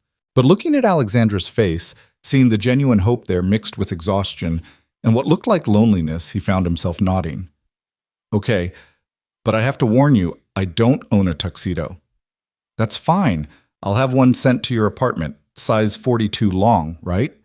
At his surprised look, she smiled. I notice things. It's part of being a good CEO. You're really going to send me a tuxedo? Consider it a work expense. You're technically attending in a professional capacity as my executive assistant. But her eyes were warm, making it clear they both knew this was personal, not professional. The tuxedo arrived Saturday afternoon in a garment bag from a store Ethan had only ever walked past, never dared enter. It fit perfectly, making him look like someone who belonged in Alexandra's world, even though he felt like an imposter.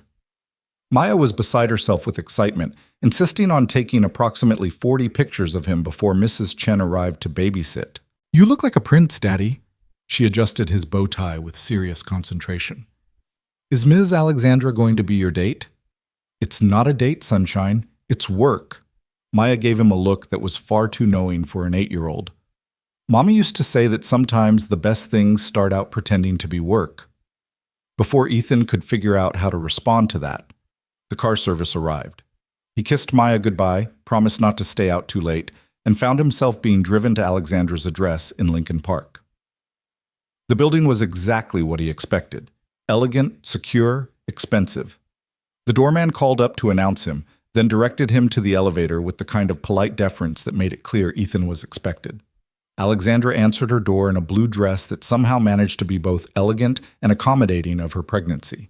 Her hair was down for the first time since he'd known her, falling in dark waves around her shoulders. She looked beautiful and nervous and nothing like the confident CEO he worked for every day. "Too much?" She gestured at the dress self-consciously. "I feel like I'm trying too hard." "You look perfect," Ethan said honestly. "Really beautiful." Something flickered in her eyes, pleasure, surprise, maybe something deeper. "You clean up pretty well yourself. That tux fits you better than I expected." "That sounds like you're surprised I'm not a complete disaster in formal wear." "More like I'm pleasantly surprised to discover you have shoulders under those work shirts." Her eyes widened as soon as the words left her mouth. "That came out wrong. I meant, it's fine." Ethan laughed, charmed by her flustered reaction. "Should we go before one of us says something even more awkward?" The gala was being held at the Art Institute, and even Ethan had to admit it was impressive. The modern wing had been transformed into an elegant party space, all dramatic lighting and strategic flower arrangements and servers circulating with champagne and canapes. Alexandra grabbed sparkling water instead of champagne, and Ethan stuck to the same out of solidarity. "Alexandra!" A woman in her 60s materialized out of the crowd, her smile sharp and assessing. "How wonderful to see you. And who is this handsome young man?" "Patricia, good to see you." Alexandra's voice had taken on the professional polish Ethan recognized from board meetings. "This is Ethan Cole, my executive assistant. Ethan, Patricia Warfield, she's on the board of the Art Institute." Patricia's eyes sharpened with interest. "Executive assistant? How modern. I remember when they were called secretaries." She laughed at her own joke that wasn't really a joke. "And how are you feeling, dear? You must be what, 7 months along now?" "Almost 8. Alexandra's hand moved to her stomach, defensive. "Everything's going well." "That's wonderful. Such a brave choice, doing this on your own." Patricia's tone suggested she thought it was anything but brave. "I do hope you're planning to take proper maternity leave. The company needs you, but surely family comes first." It was a trap dressed up as concern, implying that Alexandra couldn't possibly be both a good CEO and a good mother. Ethan watched Alexandra's jaw tighten, saw her preparing a diplomatically worded response, and felt anger flare hot in his chest. "Actually," he interjected smoothly, "Alexandra has put together an excellent succession plan for her leave that ensures continuity of leadership while she bonds with her son. She's brilliant at planning for contingencies. It's one of the things that makes her such an effective CEO." Patricia blinked, clearly not used to being interrupted by someone she'd mentally classified as the help.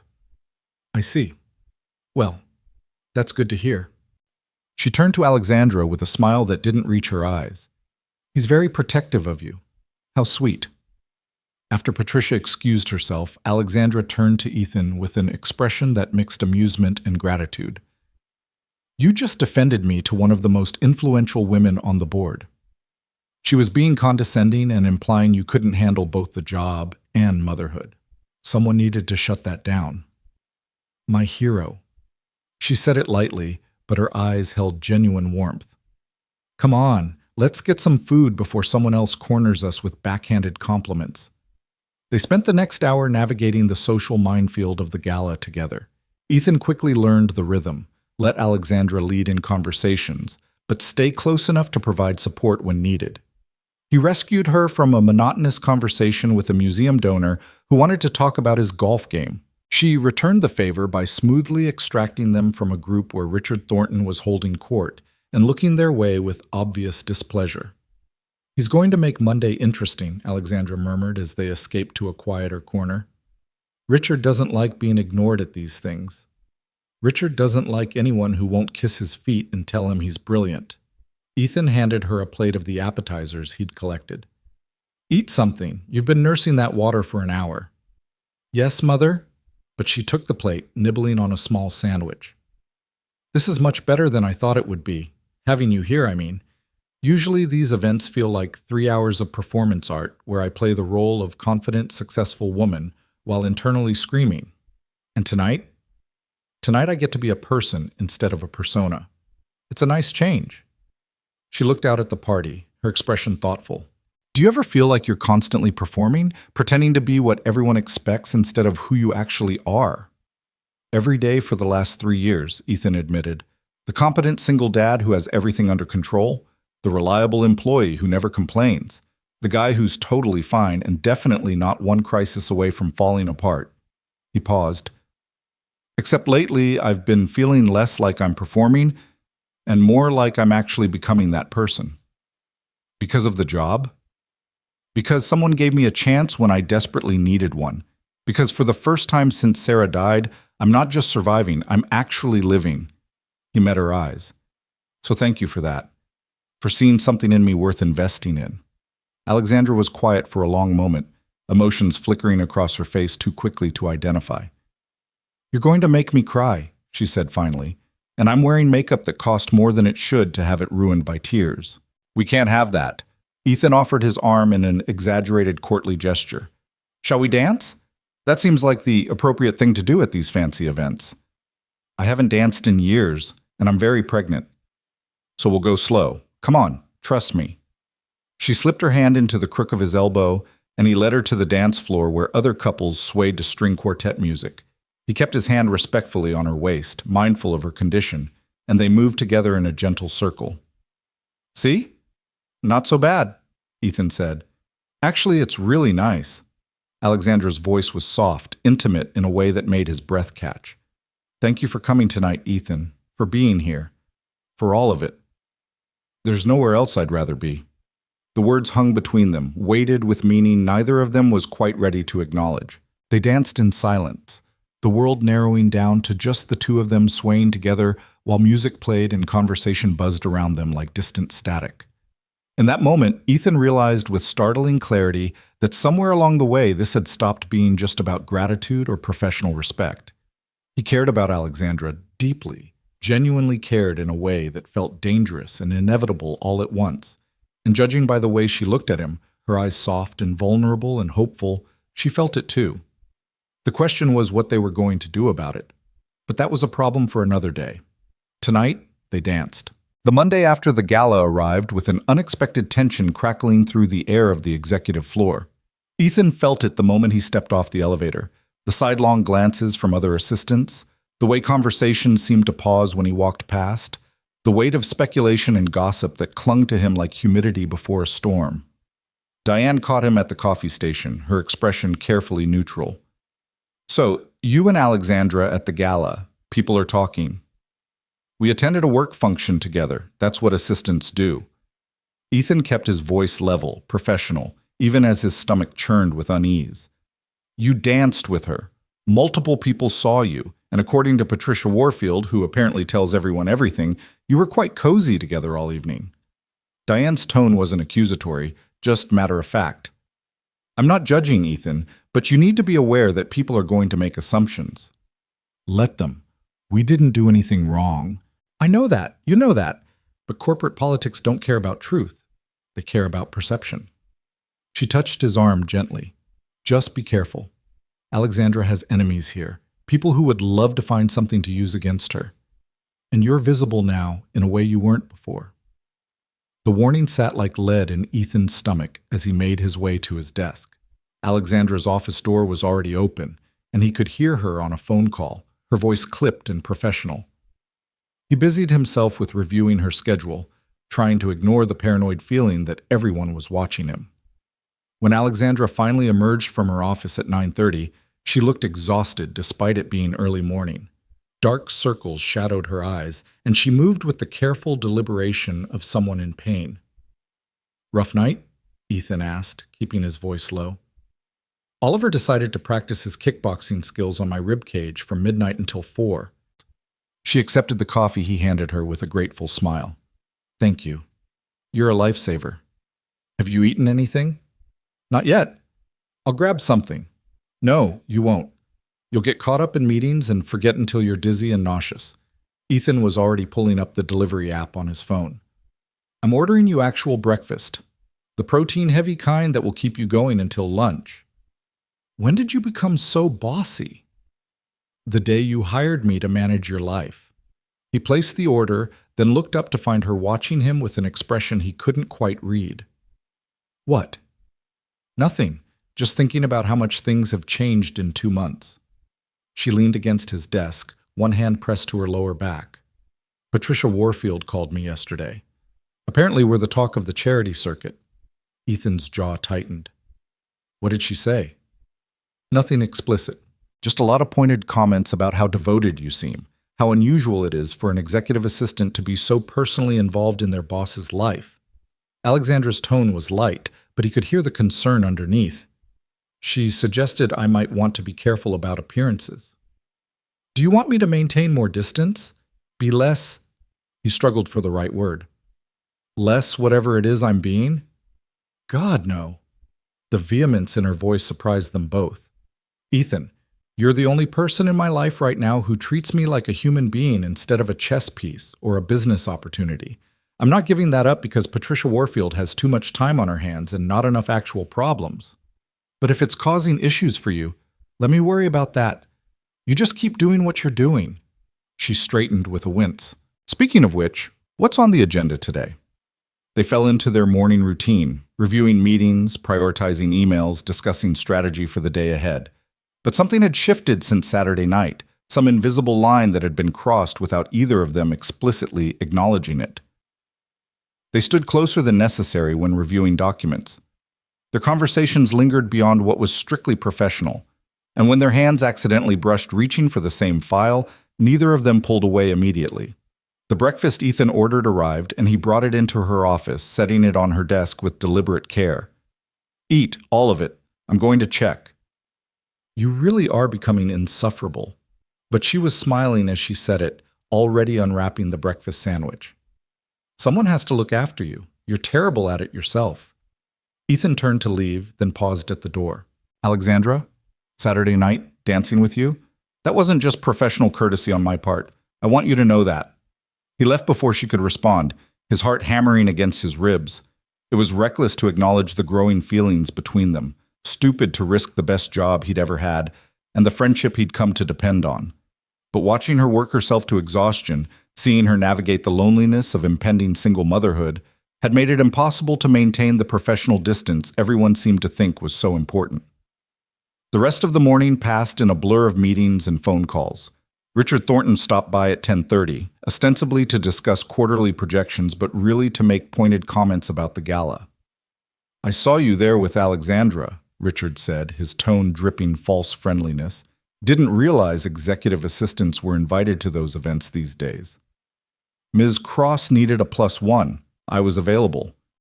Ethan kept his voice professionally neutral, refusing to take the bait. How convenient. Tell me, does she always blur professional boundaries like that? Or are you special? Richard's smile didn't reach his eyes. If you have concerns about Ms. Cross's professional conduct, I'm sure HR would be happy to discuss them with you. Ethan stood, using his height to subtle advantage. Now, if you'll excuse me, I have actual work to do. Richard's expression darkened. Careful, Cole. You might be Alexandra's pet project right now, but that doesn't make you untouchable. Remember your place. After Richard left, Ethan had to take several deep breaths to calm the fury burning in his chest. The casual dismissal, the implication that he was somehow taking advantage of Alexandra, or vice versa, it made him want to put his fist through something. That looked intense. Diane appeared with 2 cups of coffee, handing him one. Let me guess, Richard being his charming self? He basically called me Alexandra's pet and suggested I was overstepping. Ethan accepted the coffee gratefully. Is he always like this, or did I do something specific to piss him off? Both, probably. Richard's used to being the most important person in any room, and Alexandra doesn't treat him that way. It drives him crazy. And now she has you, someone she clearly trusts and values, which makes him even more irrelevant. Diane sipped her own coffee. He's going to make trouble if he can. Watch your back. The warning proved prophetic. By Wednesday, Ethan started noticing small things going wrong. Messages not getting passed along, Meeting rooms mysteriously double-booked. His access to certain files suddenly revoked without explanation. Nothing catastrophic, but enough to create friction and make him look incompetent. When he mentioned it to Alexandra during their end-of-day debrief, her expression turned thunderous. "Richard, it has to be." She pulled up her computer, fingers flying over the keyboard. He's done this before with people he perceives as threats. Small acts of sabotage designed to undermine confidence and create problems. Why would he see me as a threat? I'm just an assistant. You're not just anything, Ethan. You have influence with me, access to information, and you're not afraid to stand up to him. That makes you dangerous in his limited worldview. She made several rapid clicks, her jaw set in determined lines. I'm putting a stop to this. Now. Alexandra, please don't make this a bigger issue than it needs to be. I can handle— No. Her voice was firm, brooking no argument. I won't let him sabotage someone on my team because of his ego. This ends today. She picked up her phone and dialed Richard's extension, putting it on speaker. He answered on the second ring, his voice oozing false pleasantness. Alexandra, to what do I owe the pleasure? Cut the act, Richard. I know you've been interfering with Ethan's work access and creating problems for him. It stops now. There was a pause, then a laugh. I have no idea what you're talking about. Perhaps your assistant is simply having trouble adjusting to the demands of his position. Or perhaps you're threatened by someone who's more competent and professional than you've ever been. Alexandra's voice was ice. Here's how this is going to work. You're going to immediately restore all of Ethan's access. You're going to stop the petty sabotage. And you're going to treat him with the same respect you'd show any other member of my executive team. Are we clear? You're awfully protective of him. Makes a person wonder why. What it should make you wonder is why you're so determined to create problems instead of doing your actual job. I've been reviewing your department's performance metrics, Richard, and they're concerning. Perhaps we should schedule a meeting to discuss your own competency before you worry about anyone else's. The threat was clear and unmistakable. Richard's voice when he spoke again was tight with barely controlled anger. That won't be necessary. I'll take care of the access issues. See that you do. And Richard, stay away from my assistant. This is your only warning. She ended the call and sat back, pressing both hands to her stomach. Ethan could see her breathing carefully, deliberately, working to calm herself down. You didn't have to do that, he said quietly. I could have handled Richard myself. I know you could have. But you shouldn't have to.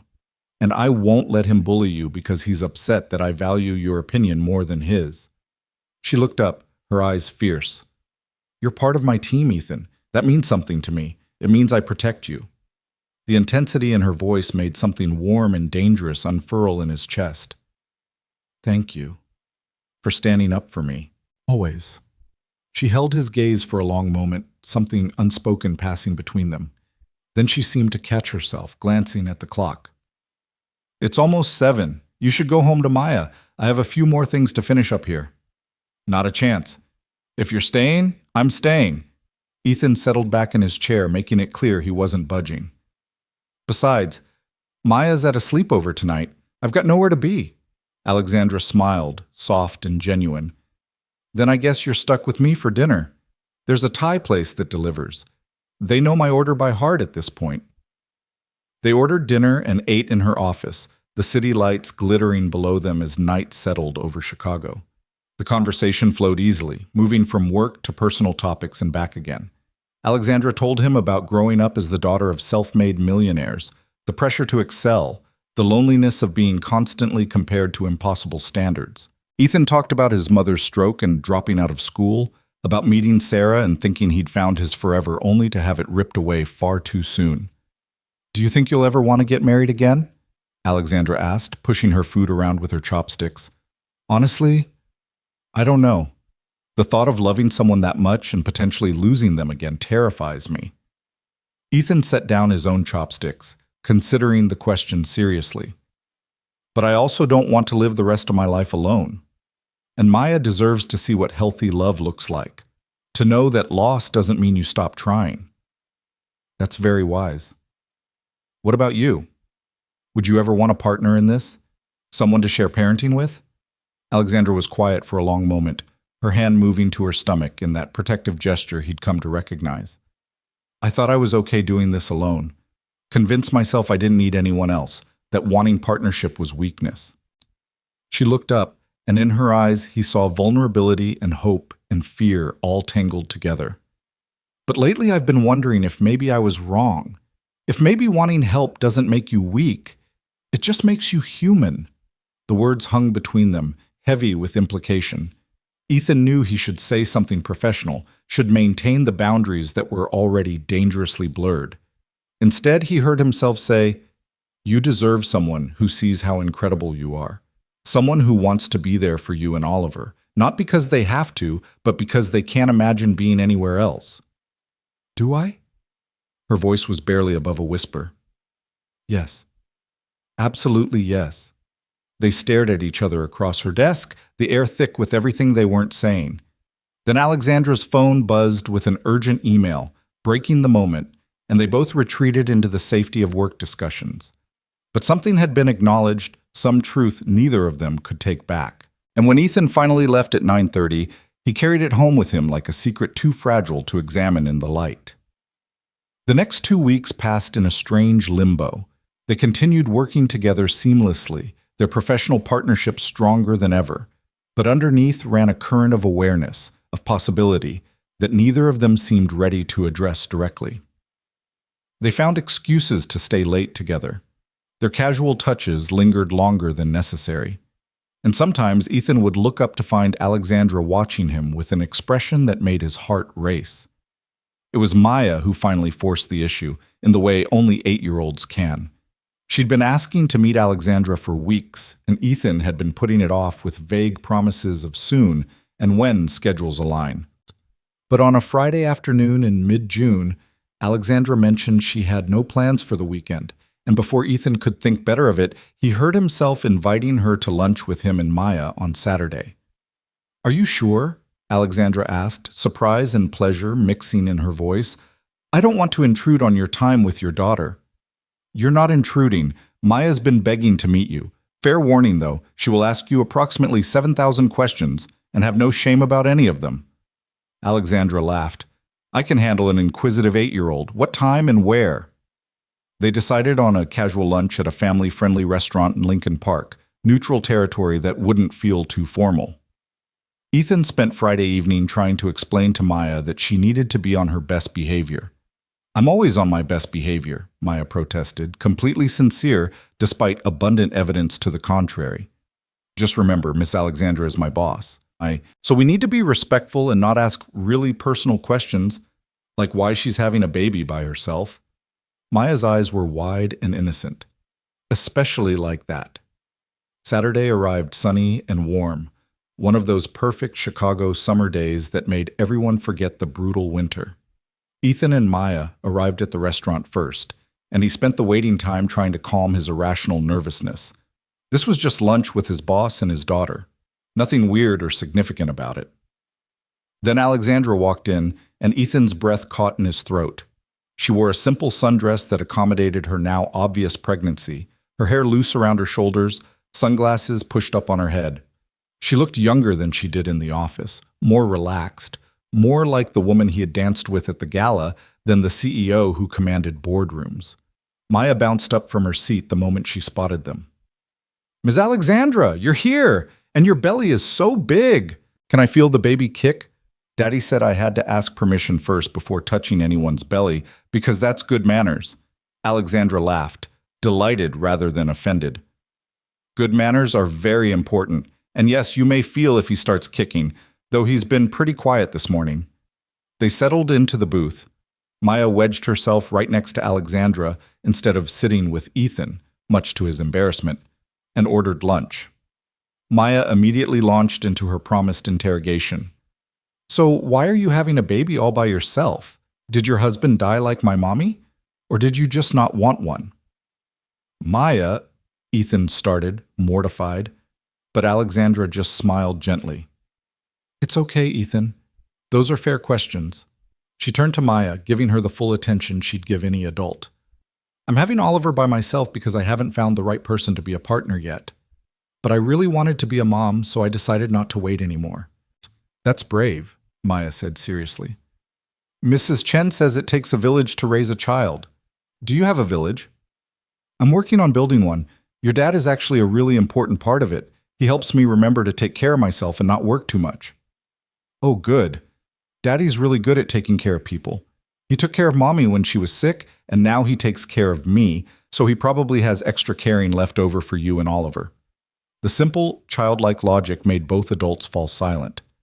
Ethan felt heat creeping up his neck, but when he glanced at Alexandra, she was looking at Maya with an expression of such tenderness it made his chest ache. You're very wise for 8 years old, Alexandra said softly. That's what Mrs. Chen says too. She says I have an old soul because of what happened with Mommy. Maya tilted her head, studying Alexandra with frank curiosity. Are you scared about having a baby? Terrified, Alexandra admitted. I want to be a good mom, but I don't know if I'll be able to do it right. Daddy says being a good parent is just loving your kid and showing up, even when you're tired or sad or don't know what you're doing. He says Mommy told him that before she died. Maya reached out and patted Alexandra's hand with solemn reassurance. I think you'll be a good mom. You have kind eyes. Ethan watched his daughter, this small, fierce, heartbreakingly perceptive child, offer comfort to a woman she'd just met, and felt something shift in his chest. This was what family looked like. Not perfect or traditional, but real and messy and full of unexpected connections. The rest of lunch passed in easy conversation. Maya asked about running a company and whether Alexandra got to boss people around all day. Alexandra asked about Maya's favorite subjects in school and what she wanted to be when she grew up. And through it all, Ethan watched them connect, watched Maya work her particular magic of making everyone feel seen and valued. They were finishing dessert, ice cream sundaes that Maya insisted everyone needed, when Oliver apparently decided to make his presence known. Alexandra gasped softly, her hand flying to her stomach. What's wrong? Ethan was half out of his seat before she could answer. Nothing wrong. He's just kicking. Hard. She smiled, pressing her hand to the side of her belly. He's very active today. Can I feel, please? Maya was vibrating with excitement. Alexandra took Maya's small hand and placed it on her stomach, and Ethan watched his daughter's face transform with wonder when she felt the movement beneath her palm. He's really in there. A whole person. Maya's eyes were huge. That's so cool. Does it hurt? Sometimes, but mostly it's just amazing. Alexandra's voice was soft, her gaze distant. It reminds me he's real, that I'm not doing this alone. You're not alone, Maya said with absolute certainty. You have Oliver, and you have Daddy, and now you have me too. We're your village. Alexandra's eyes filled with tears, and she blinked rapidly, trying to maintain composure. Thank you, Maya. That means more than you know. After lunch, they walked along the lakefront together, Maya running ahead to chase pigeons while Ethan and Alexandra followed at a slower pace. The summer sun beat down warm on their shoulders, and the lake sparkled like scattered diamonds. Your daughter is extraordinary, Alexandra said. Truly extraordinary. You should be very proud. I am, every single day. Ethan watched Maya leap over cracks in the sidewalk with exaggerated care. She's the best parts of Sarah and somehow none of the worst parts of me. I see a lot of you in her, the kindness, the emotional intelligence, the way she makes people feel valued. Alexandra glanced at him sidelong. She learned that somewhere. Sarah was the one who was good at that stuff. I'm just trying not to screw up her legacy. You're doing more than that, Ethan. You're raising an amazing human being. She stopped walking, turning to face him directly. The sun backlit her hair, turning it to gold at the edges, and Ethan had to resist the urge to reach out and tuck a loose strand behind her ear. Can I tell you something? Anything. These past 2 months working with you, getting to know you, it's been the best part of my pregnancy. Better than the ultrasounds or feeling him kick or any of the milestones I thought would define this experience. Her voice trembled slightly. You make me feel less alone. You and Maya both. And I know that's probably inappropriate to say to your boss, but I can't keep pretending we're just colleagues when I... She stopped abruptly, seeming to catch herself. But Ethan's heart was hammering so hard he could hear it in his ears. When you what? He asked quietly. When I care about you. More than I should. More than is wise. She looked away, out at the lake, her profile etched against the blue sky. I know all the reasons this is a terrible idea. The power dynamics, the professional complications, the fact that I'm pregnant with another man's child. Well, not a man I was involved with. But you know what I mean. But I can't help how I feel. Ethan took a careful breath, aware that what he said next would change everything. What if I feel the same way? What if I've been falling for you since the day you trusted me enough to share your fears about becoming a mother? What if when I look at you, I see someone I want to build a life with, complications and all? Alexandra turned back to him, hope and fear warring in her expression. Then we'd be two very stupid people about to do something that could blow up both our lives. Or we'd be two people brave enough to reach for something real, even when it's scary and complicated. They stared at each other, the air between them charged with possibility. Maya's laughter carried across the path, and somewhere a street musician played guitar, and the world kept spinning while they stood frozen in a moment that felt like standing on the edge of a cliff. I have to think about Oliver, Alexandra said finally, about what's best for him. Bringing someone into his life right from the start, that's a big decision. I know. And I have to think about Maya, about modeling healthy relationships for her versus rushing into something because it feels good in the moment. Ethan stepped closer, not touching, but close enough that he could see the gold flecks in her eyes. But I also think that teaching our kids to be brave enough to choose love when it shows up, even when the timing isn't perfect, that's valuable too. Our kids. Alexandra repeated the words softly, testing them out. That sounds nice. Scary, but nice. Everything worthwhile is scary. Doesn't mean it's not worth doing. Before either of them could say more, Maya came running back, breathless and grinning. There's an ice cream truck. Can we get ice cream? I know we just had dessert, but it's a special day and... She stopped, looking between them with sudden awareness. Are you guys okay? You look like you're having a serious talk. We're okay, sunshine. Actually, we're better than okay. Ethan held out his hand to his daughter, then offered his other to Alexandra. Come on, let's get that ice cream. Alexandra took his hand, her fingers slipping between his like they belonged there. And for the first time since Sarah died, Ethan felt the pieces of his life clicking into place in a pattern he hadn't known he was looking for. They walked toward the ice cream truck like that, the three of them hand in hand, connected by choice and hope and the tentative beginning of something that might become a family. Maya chattered about flavors and toppings, oblivious to the significance of the moment, while Alexandra and Ethan exchanged glances over her head that promised later conversations, deeper acknowledgments, the scary and exhilarating work of building something new from the rubble of their separate losses. It wasn't perfect.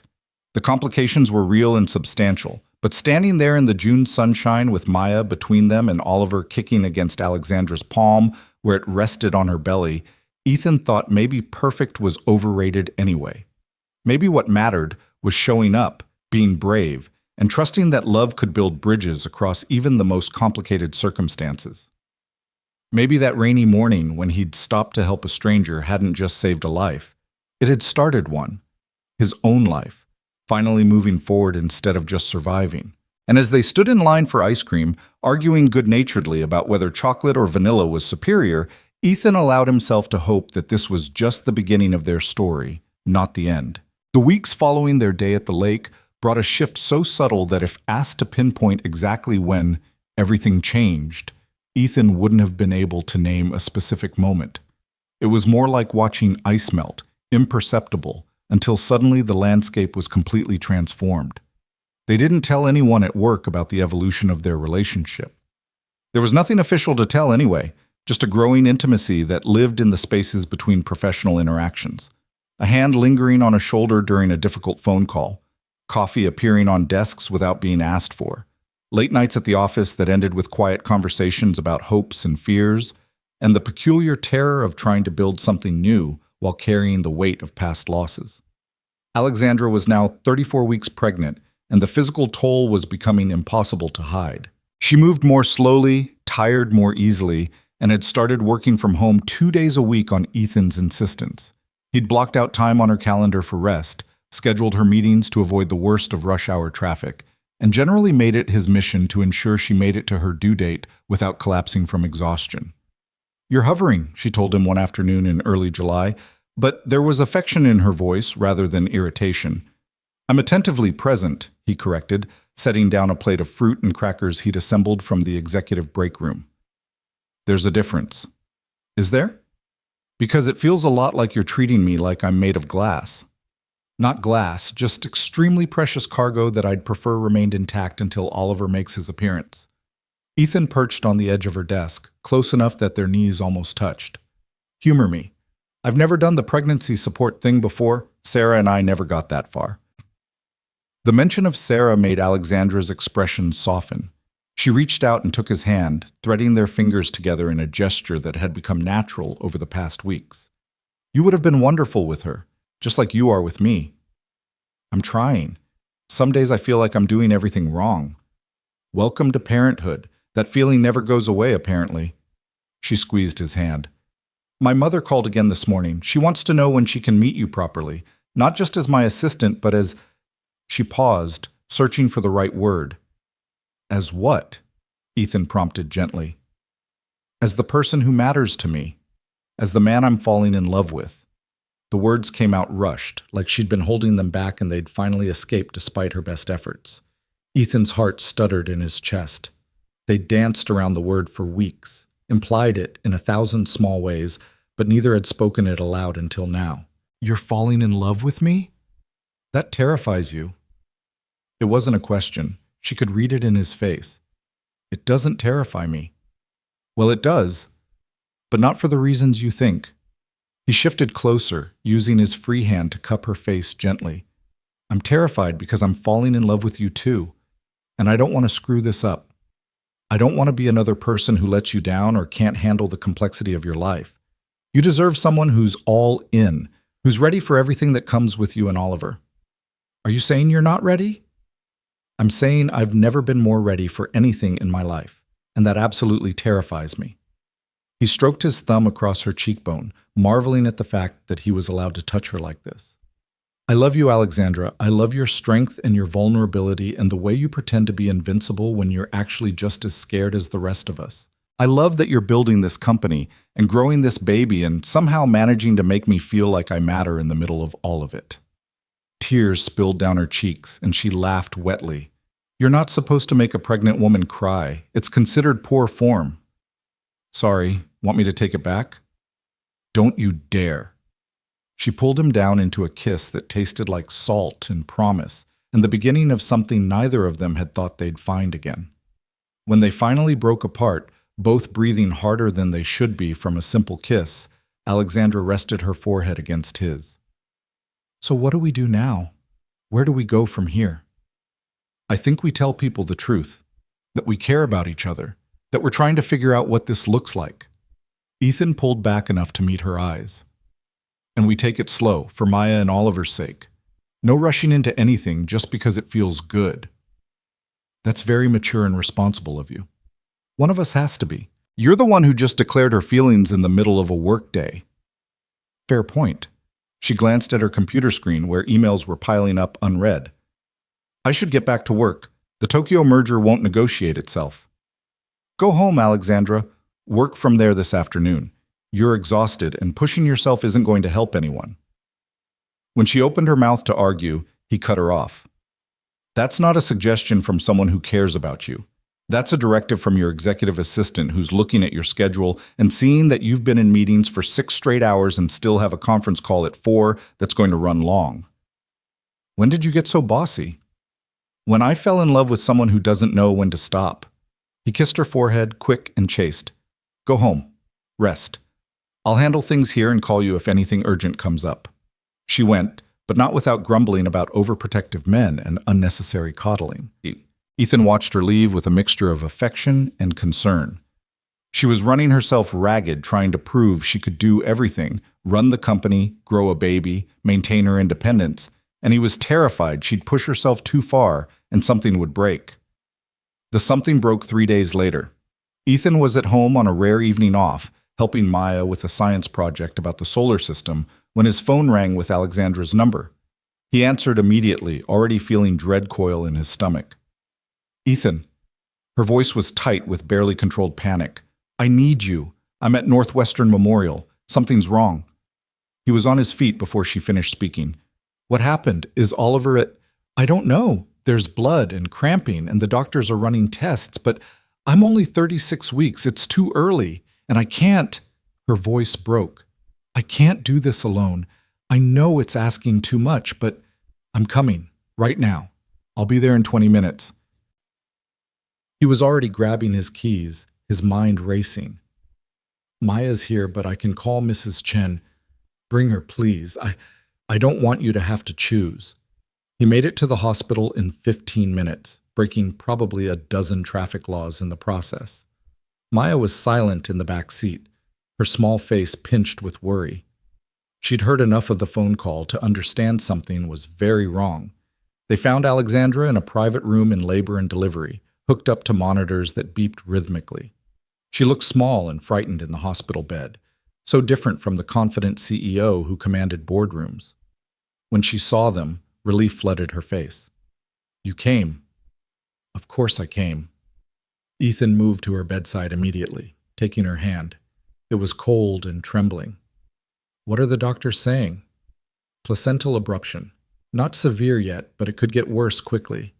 They're monitoring me and Oliver, and if things deteriorate, they'll have to do an emergency C-section. Her grip on his hand was painfully tight. I'm so scared, Ethan. He's too early. What if something goes wrong? Maya, who'd been hovering uncertainly by the door, suddenly climbed up onto the bed and wrapped her small arms around Alexandra's neck. It's going to be okay. The doctors here are really good. They took care of my mommy lots of times, and Oliver is strong, I can tell. Alexandra clutched Maya like a lifeline, and Ethan watched his daughter offer comfort with a maturity that made his chest ache. This child who'd lost her own mother was sitting here reassuring another scared parent, giving freely of the empathy and strength she'd learned through her own grief. She's right, Ethan said quietly. Oliver is strong, and so are you. We're going to get through this together. Together. Alexandra repeated the word like a prayer. The hours that followed were a study in waiting and worry. Doctors came and went, checking monitors and asking questions. The situation remained stable but precarious. The abruption wasn't getting worse, but it also wasn't resolving. Oliver's heartbeat stayed strong, but they were watching carefully for any signs of distress. Ethan stayed at Alexandra's side, leaving only to take Maya to the cafeteria for dinner or to the bathroom. She refused to go home even when he suggested it, insisting that they needed to stay with Alexandra because she was family, and that's what families did. Around midnight, Maya finally fell asleep in the recliner chair, curled up under a blanket a kind nurse had provided. Alexandra watched her sleep with an expression of such tenderness it made Ethan's heart hurt. She's incredible, Alexandra whispered. You've raised an incredible human being. She likes you, a lot. She told me last week that she thinks you should be her new mom. Ethan said it lightly, but he was watching her face carefully. That's a big responsibility. What if I'm not good at it? What if I can't be what she needs? What if you can? What if you're exactly what both my kids need? He'd said it without thinking, and the word hung between them. Kids, plural, already claiming Oliver as his own.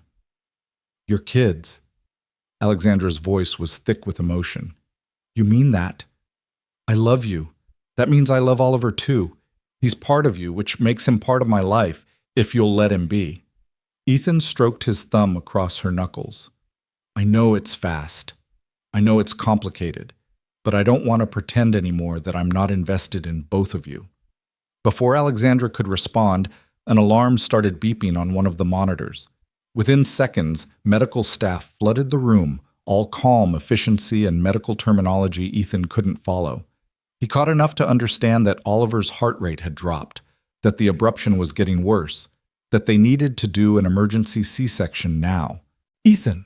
Alexandra's eyes were wild with fear as they started wheeling her bed toward the operating room. I'm here. I'm right here. He walked alongside the bed, maintaining contact with her hand. You're going to be fine. Oliver's going to be fine. If something happens to me, nothing is going to happen to you. But if it does, promise me you'll tell Oliver about me. Tell him I wanted him so much, that choosing him was the best decision I ever made. Tears streamed down her face.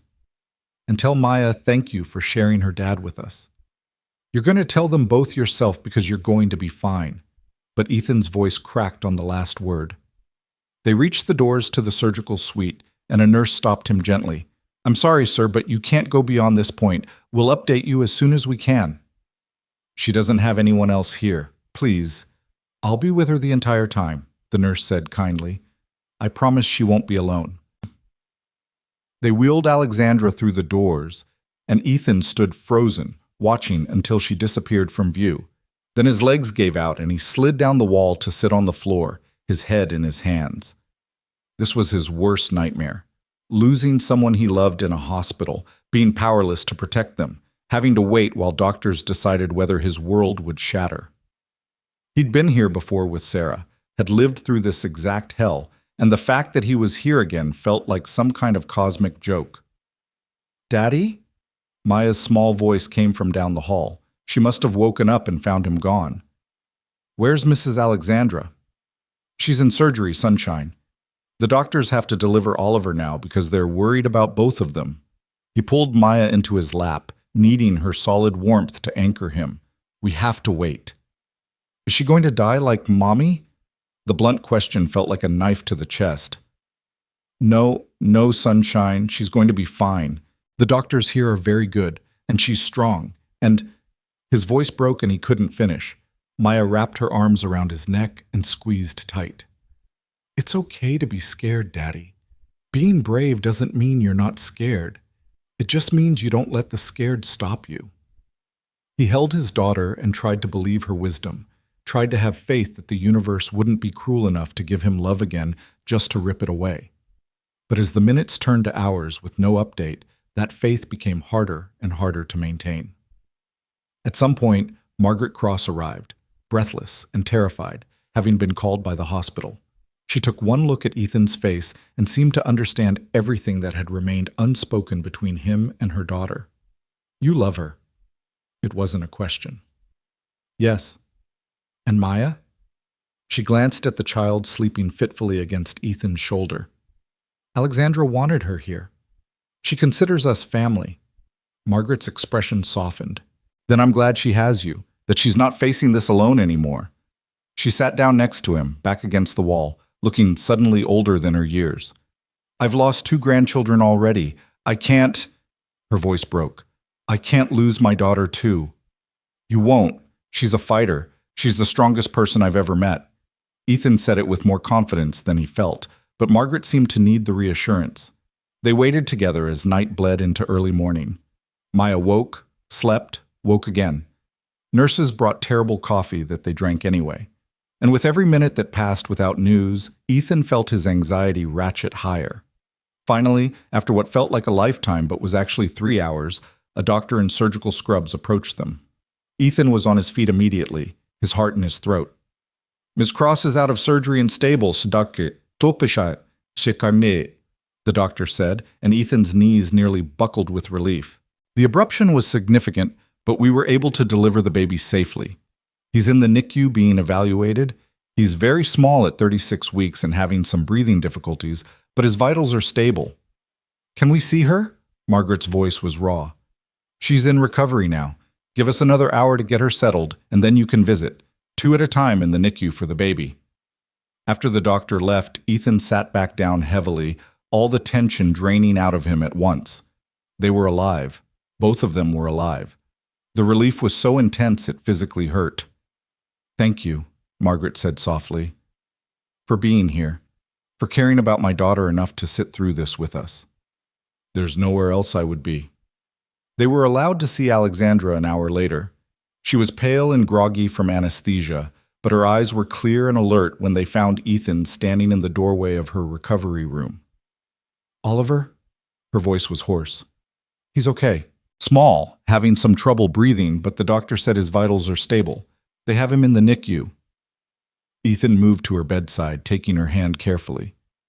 You scared the hell out of me. I scared myself. She tried to smile, but it came out shaky. They won't let me see him yet, not until I'm more stable, but I need... Her voice broke. I need to know he's real, that he's here, and alive. I'll go. I'll take pictures and videos and come right back and tell you everything. Ethan looked at Margaret. Can you stay with her? Of course. The NICU was a maze of beeping machines and tiny isolates, each containing impossibly small humans fighting impossibly large battles. A nurse directed Ethan to Oliver's station, and he found himself staring down at the smallest person he'd ever seen. Oliver was tiny, barely 5 pounds according to the chart, with a shock of dark hair and features that were unmistakably Alexandra's. He had tubes and wires attached to his small body, monitoring everything, helping him breathe through lungs that weren't quite ready for the world yet. But his eyes were open, dark, and alert, staring up at Ethan with an intensity that stole his breath. "Hi, Oliver," Ethan whispered. "I'm Ethan. He paused, unsure how to finish that sentence. "I'm here because your mom is the bravest person I know, and she fought really hard to get you here safely. And I promised her I'd check on you and tell you that she loves you more than anything." Oliver's tiny hand flexed, fingers spreading and closing. Without thinking, Ethan reached into the isolette, carefully, so carefully, and let Oliver's hand wrap around his finger. The grip was surprisingly strong for someone so small. "You're a fighter too, I see. That's good. You're going to need that." Ethan's voice was thick with emotion. "Your mom is worried about you, so you need to keep fighting, okay? Keep breathing, keep getting stronger because she needs you. We all need you." He took photos and a short video, documenting Oliver's perfectly formed features and the steady rise and fall of his small chest. Then he reluctantly extracted his finger from that tiny grip and headed back to Alexandra's room. She was more alert when he returned, sitting up slightly in bed with Margaret hovering nearby. Her eyes locked on his phone the moment he walked in. "Show me. Please show me my baby." Ethan pulled up the photos and videos and watched Alexandra's face transform as she saw her son for the first time. Tears streamed freely down her face, and Margaret was crying too, relief and joy and fear all tangled together. "He's perfect," Alexandra whispered. "He's so perfect and tiny. And—" She looked up at Ethan. "You met him.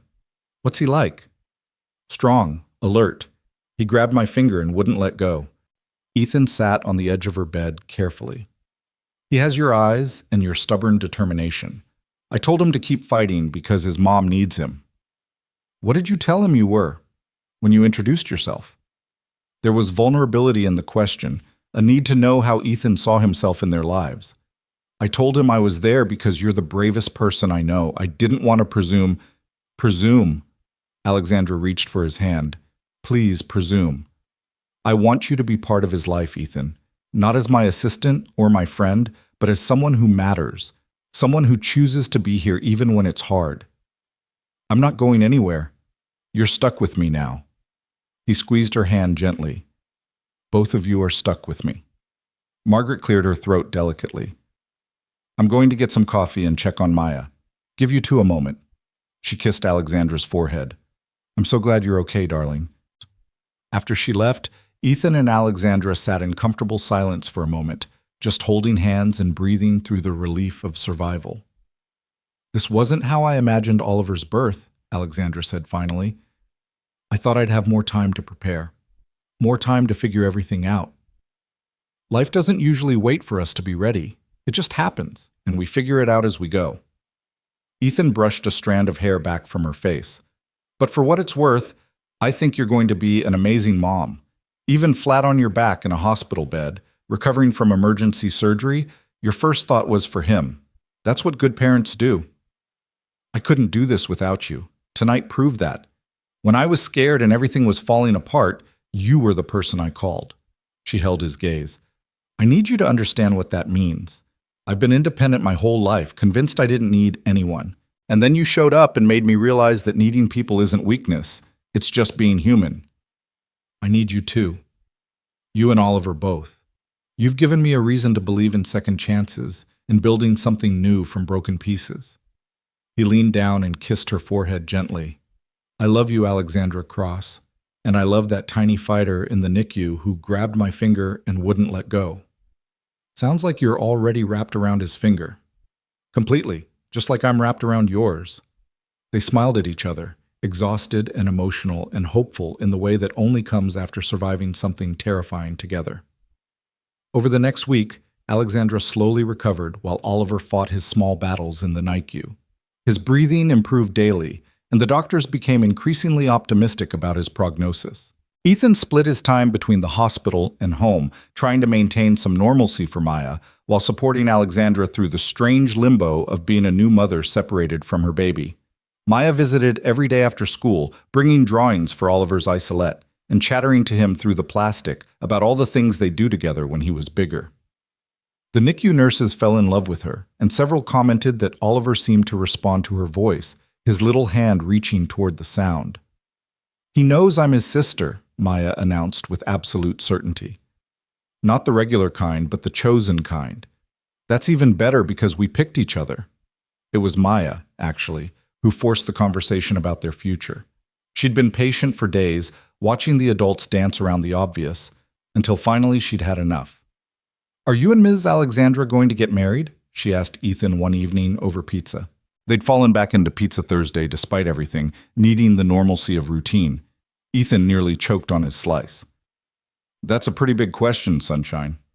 "It's a yes or no question, actually. Or, I don't know if you really don't."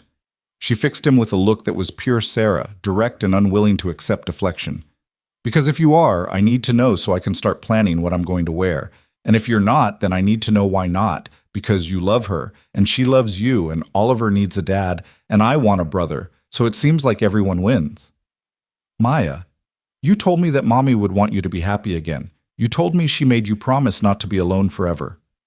Maya's voice was steady, far too mature for 8 years old.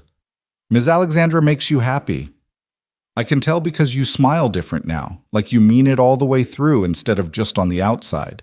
And she needs you, and Oliver needs you, and I want them to be our family. So why are you waiting?" The simple logic of it, the clarity of a child who hadn't learned to complicate things with fear and what-ifs, hit Ethan like a physical blow. "You're right. You're absolutely right. So you're going to ask her to marry you?"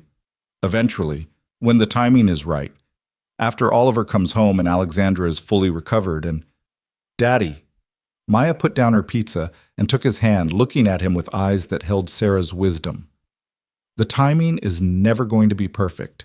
That's what Mrs. Chen says. She says, if you wait for perfect, you'll wait forever. She says sometimes you just have to jump and trust the net will appear." "When did you get so wise?"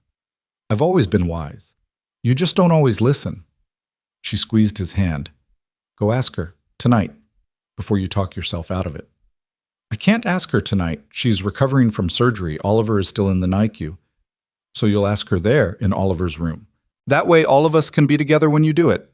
Maya grinned, clearly pleased with her planning. "That's romantic. Way better than some fancy restaurant where everyone stares at you." Ethan found himself laughing despite the terror thrumming through his veins.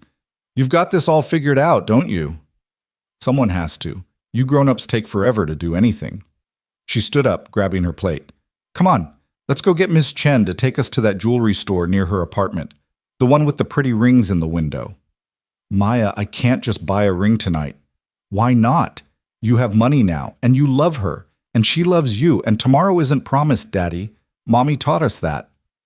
The stark reminder silenced any argument Ethan might have made. She was right. Tomorrow wasn't promised. He'd learned that lesson in the cruelest way possible. And if he'd learned anything from losing Sarah and almost losing Alexandra this week, it was that when you found something worth fighting for, you didn't wait for the perfect moment. You grabbed it with both hands and held on. 2 hours later, Ethan stood outside the NICU with a ring box in his pocket and Maya bouncing excitedly beside him. It wasn't a fancy ring. He couldn't afford anything extravagant despite his better salary, but it was beautiful in its simplicity. A single diamond on a white gold band that had called to him the moment he saw it. "You've got this, Daddy," Maya whispered as they scrubbed in. "Just tell her how you feel. Girls like that stuff." They found Alexandra in Oliver's room, sitting in the rocking chair beside his isolette, with him finally in her arms for the first time. He'd been doing well enough that morning for kangaroo care, and the sight of mother and son together stole Ethan's breath. Alexandra looked up when they entered, her face glowing with a joy he'd never seen before. "Look at him. He's really here. He's really real. He's perfect." Ethan moved closer, struck by how natural Alexandra looked as a mother, how right it all felt. How are you feeling? Sore, exhausted, happier than I've ever been in my life. She adjusted Oliver slightly, his small head tucked against her chest. The doctors say if he keeps improving, we might be able to take him home next week. That's wonderful. Ethan glanced at Maya, who made exaggerated, encouraging gestures at him. Alexandra, can I talk to you about something? Of course, everything okay? More than okay, it's just... He took a breath, feeling the weight of the ring box in his pocket. Maya said something tonight that made me realize I've been overthinking this. Waiting for the perfect moment when really, this right here, right now, is already perfect. Alexandra's expression shifted to something uncertain and hopeful. Ethan, what are you...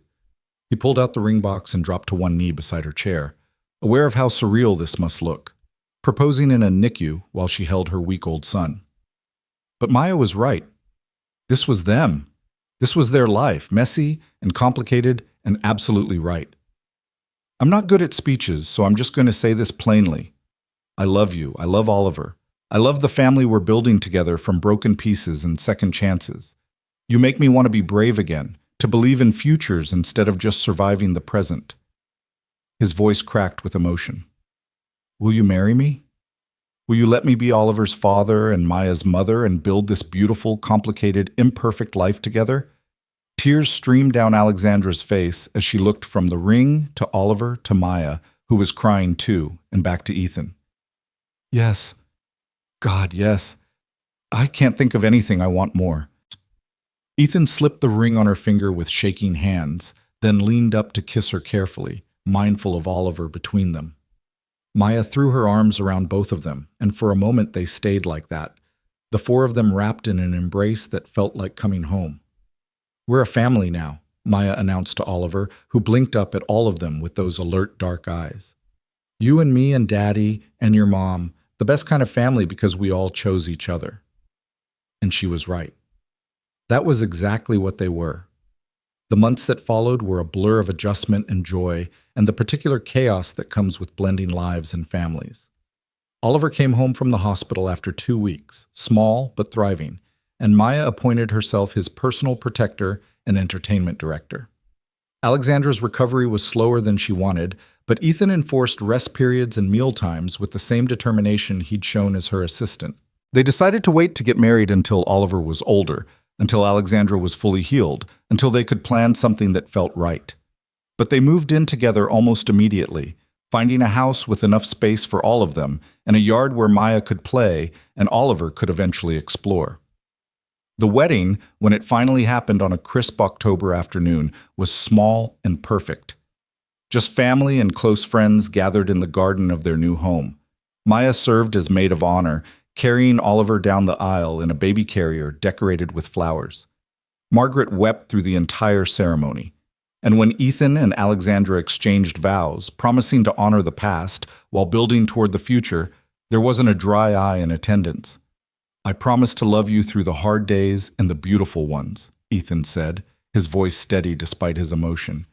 I promise to be a father to Oliver, to raise him with the same love Sarah and I would have raised our children. I promise to be a partner to you in all things, to remind you to rest when you work too hard, and to always stop when someone needs help, even if it makes me late. Alexandra laughed through her tears. I promise to love you and Maya and our future children with everything I have.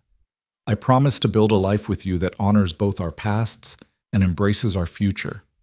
And I promise that whenever you're running late because you stopped to help someone, I'll never fire you for it.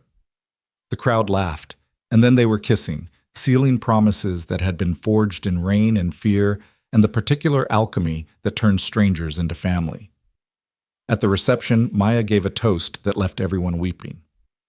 My mommy died when I was 5, she said, her small voice carrying clearly in the quiet garden, and for a long time, I thought that meant we could never be happy again. But then my daddy met Alexandra on a rainy day, and he was late for work because he stopped to help her. And because he was brave enough to help someone even when it was hard, we found our family again. She turned to Oliver, who was sleeping peacefully in Margaret's arms. Oliver, you're too little to understand this now, but Your mom chose to have you all by herself because she was brave too. And now you have a dad who chose you just as much as she did. And you have me, your big sister, who's going to teach you everything important like how to ride a bike and how to make daddy laugh when he's sad." Then she looked at Alexandra and Ethan, her eyes shining with tears and hope. "Mommy told Daddy before she died that she wanted him to be happy again. I think she would be really happy about this, about all of us. Because love doesn't end when people die. It just makes room for new love too." There wasn't a dry eye in the garden, and when Maya finished, Alexandra pulled her into a fierce hug, whispering something in her ear that made Maya nod and squeeze tighter. Later, as the sun set and the party wound down, Ethan found himself standing alone for a moment, watching his new wife dance with his daughter, while his son slept peacefully nearby. The scene was so perfect, it almost hurt, and he felt Sarah's presence like a whisper on the wind. "Thank you," he said quietly to the memory of his first love, "for making me promise, for pushing me to live instead of just survive. I hope you're proud of the life we've built." He felt no response, but he didn't need one. He could feel Sarah's blessing in the weight of the ring on his finger, in Maya's laughter, in the way Alexandra looked at him like he'd hung the moon.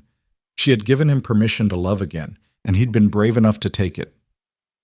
6 months later, on a spring morning that echoed that rainy day in Chicago, Alexandra went into labor with their second child. This time there were no complications, no emergencies, just the ordinary miracle of bringing life into the world. Ethan stayed by her side through every contraction, every push, every moment of the journey they were taking together.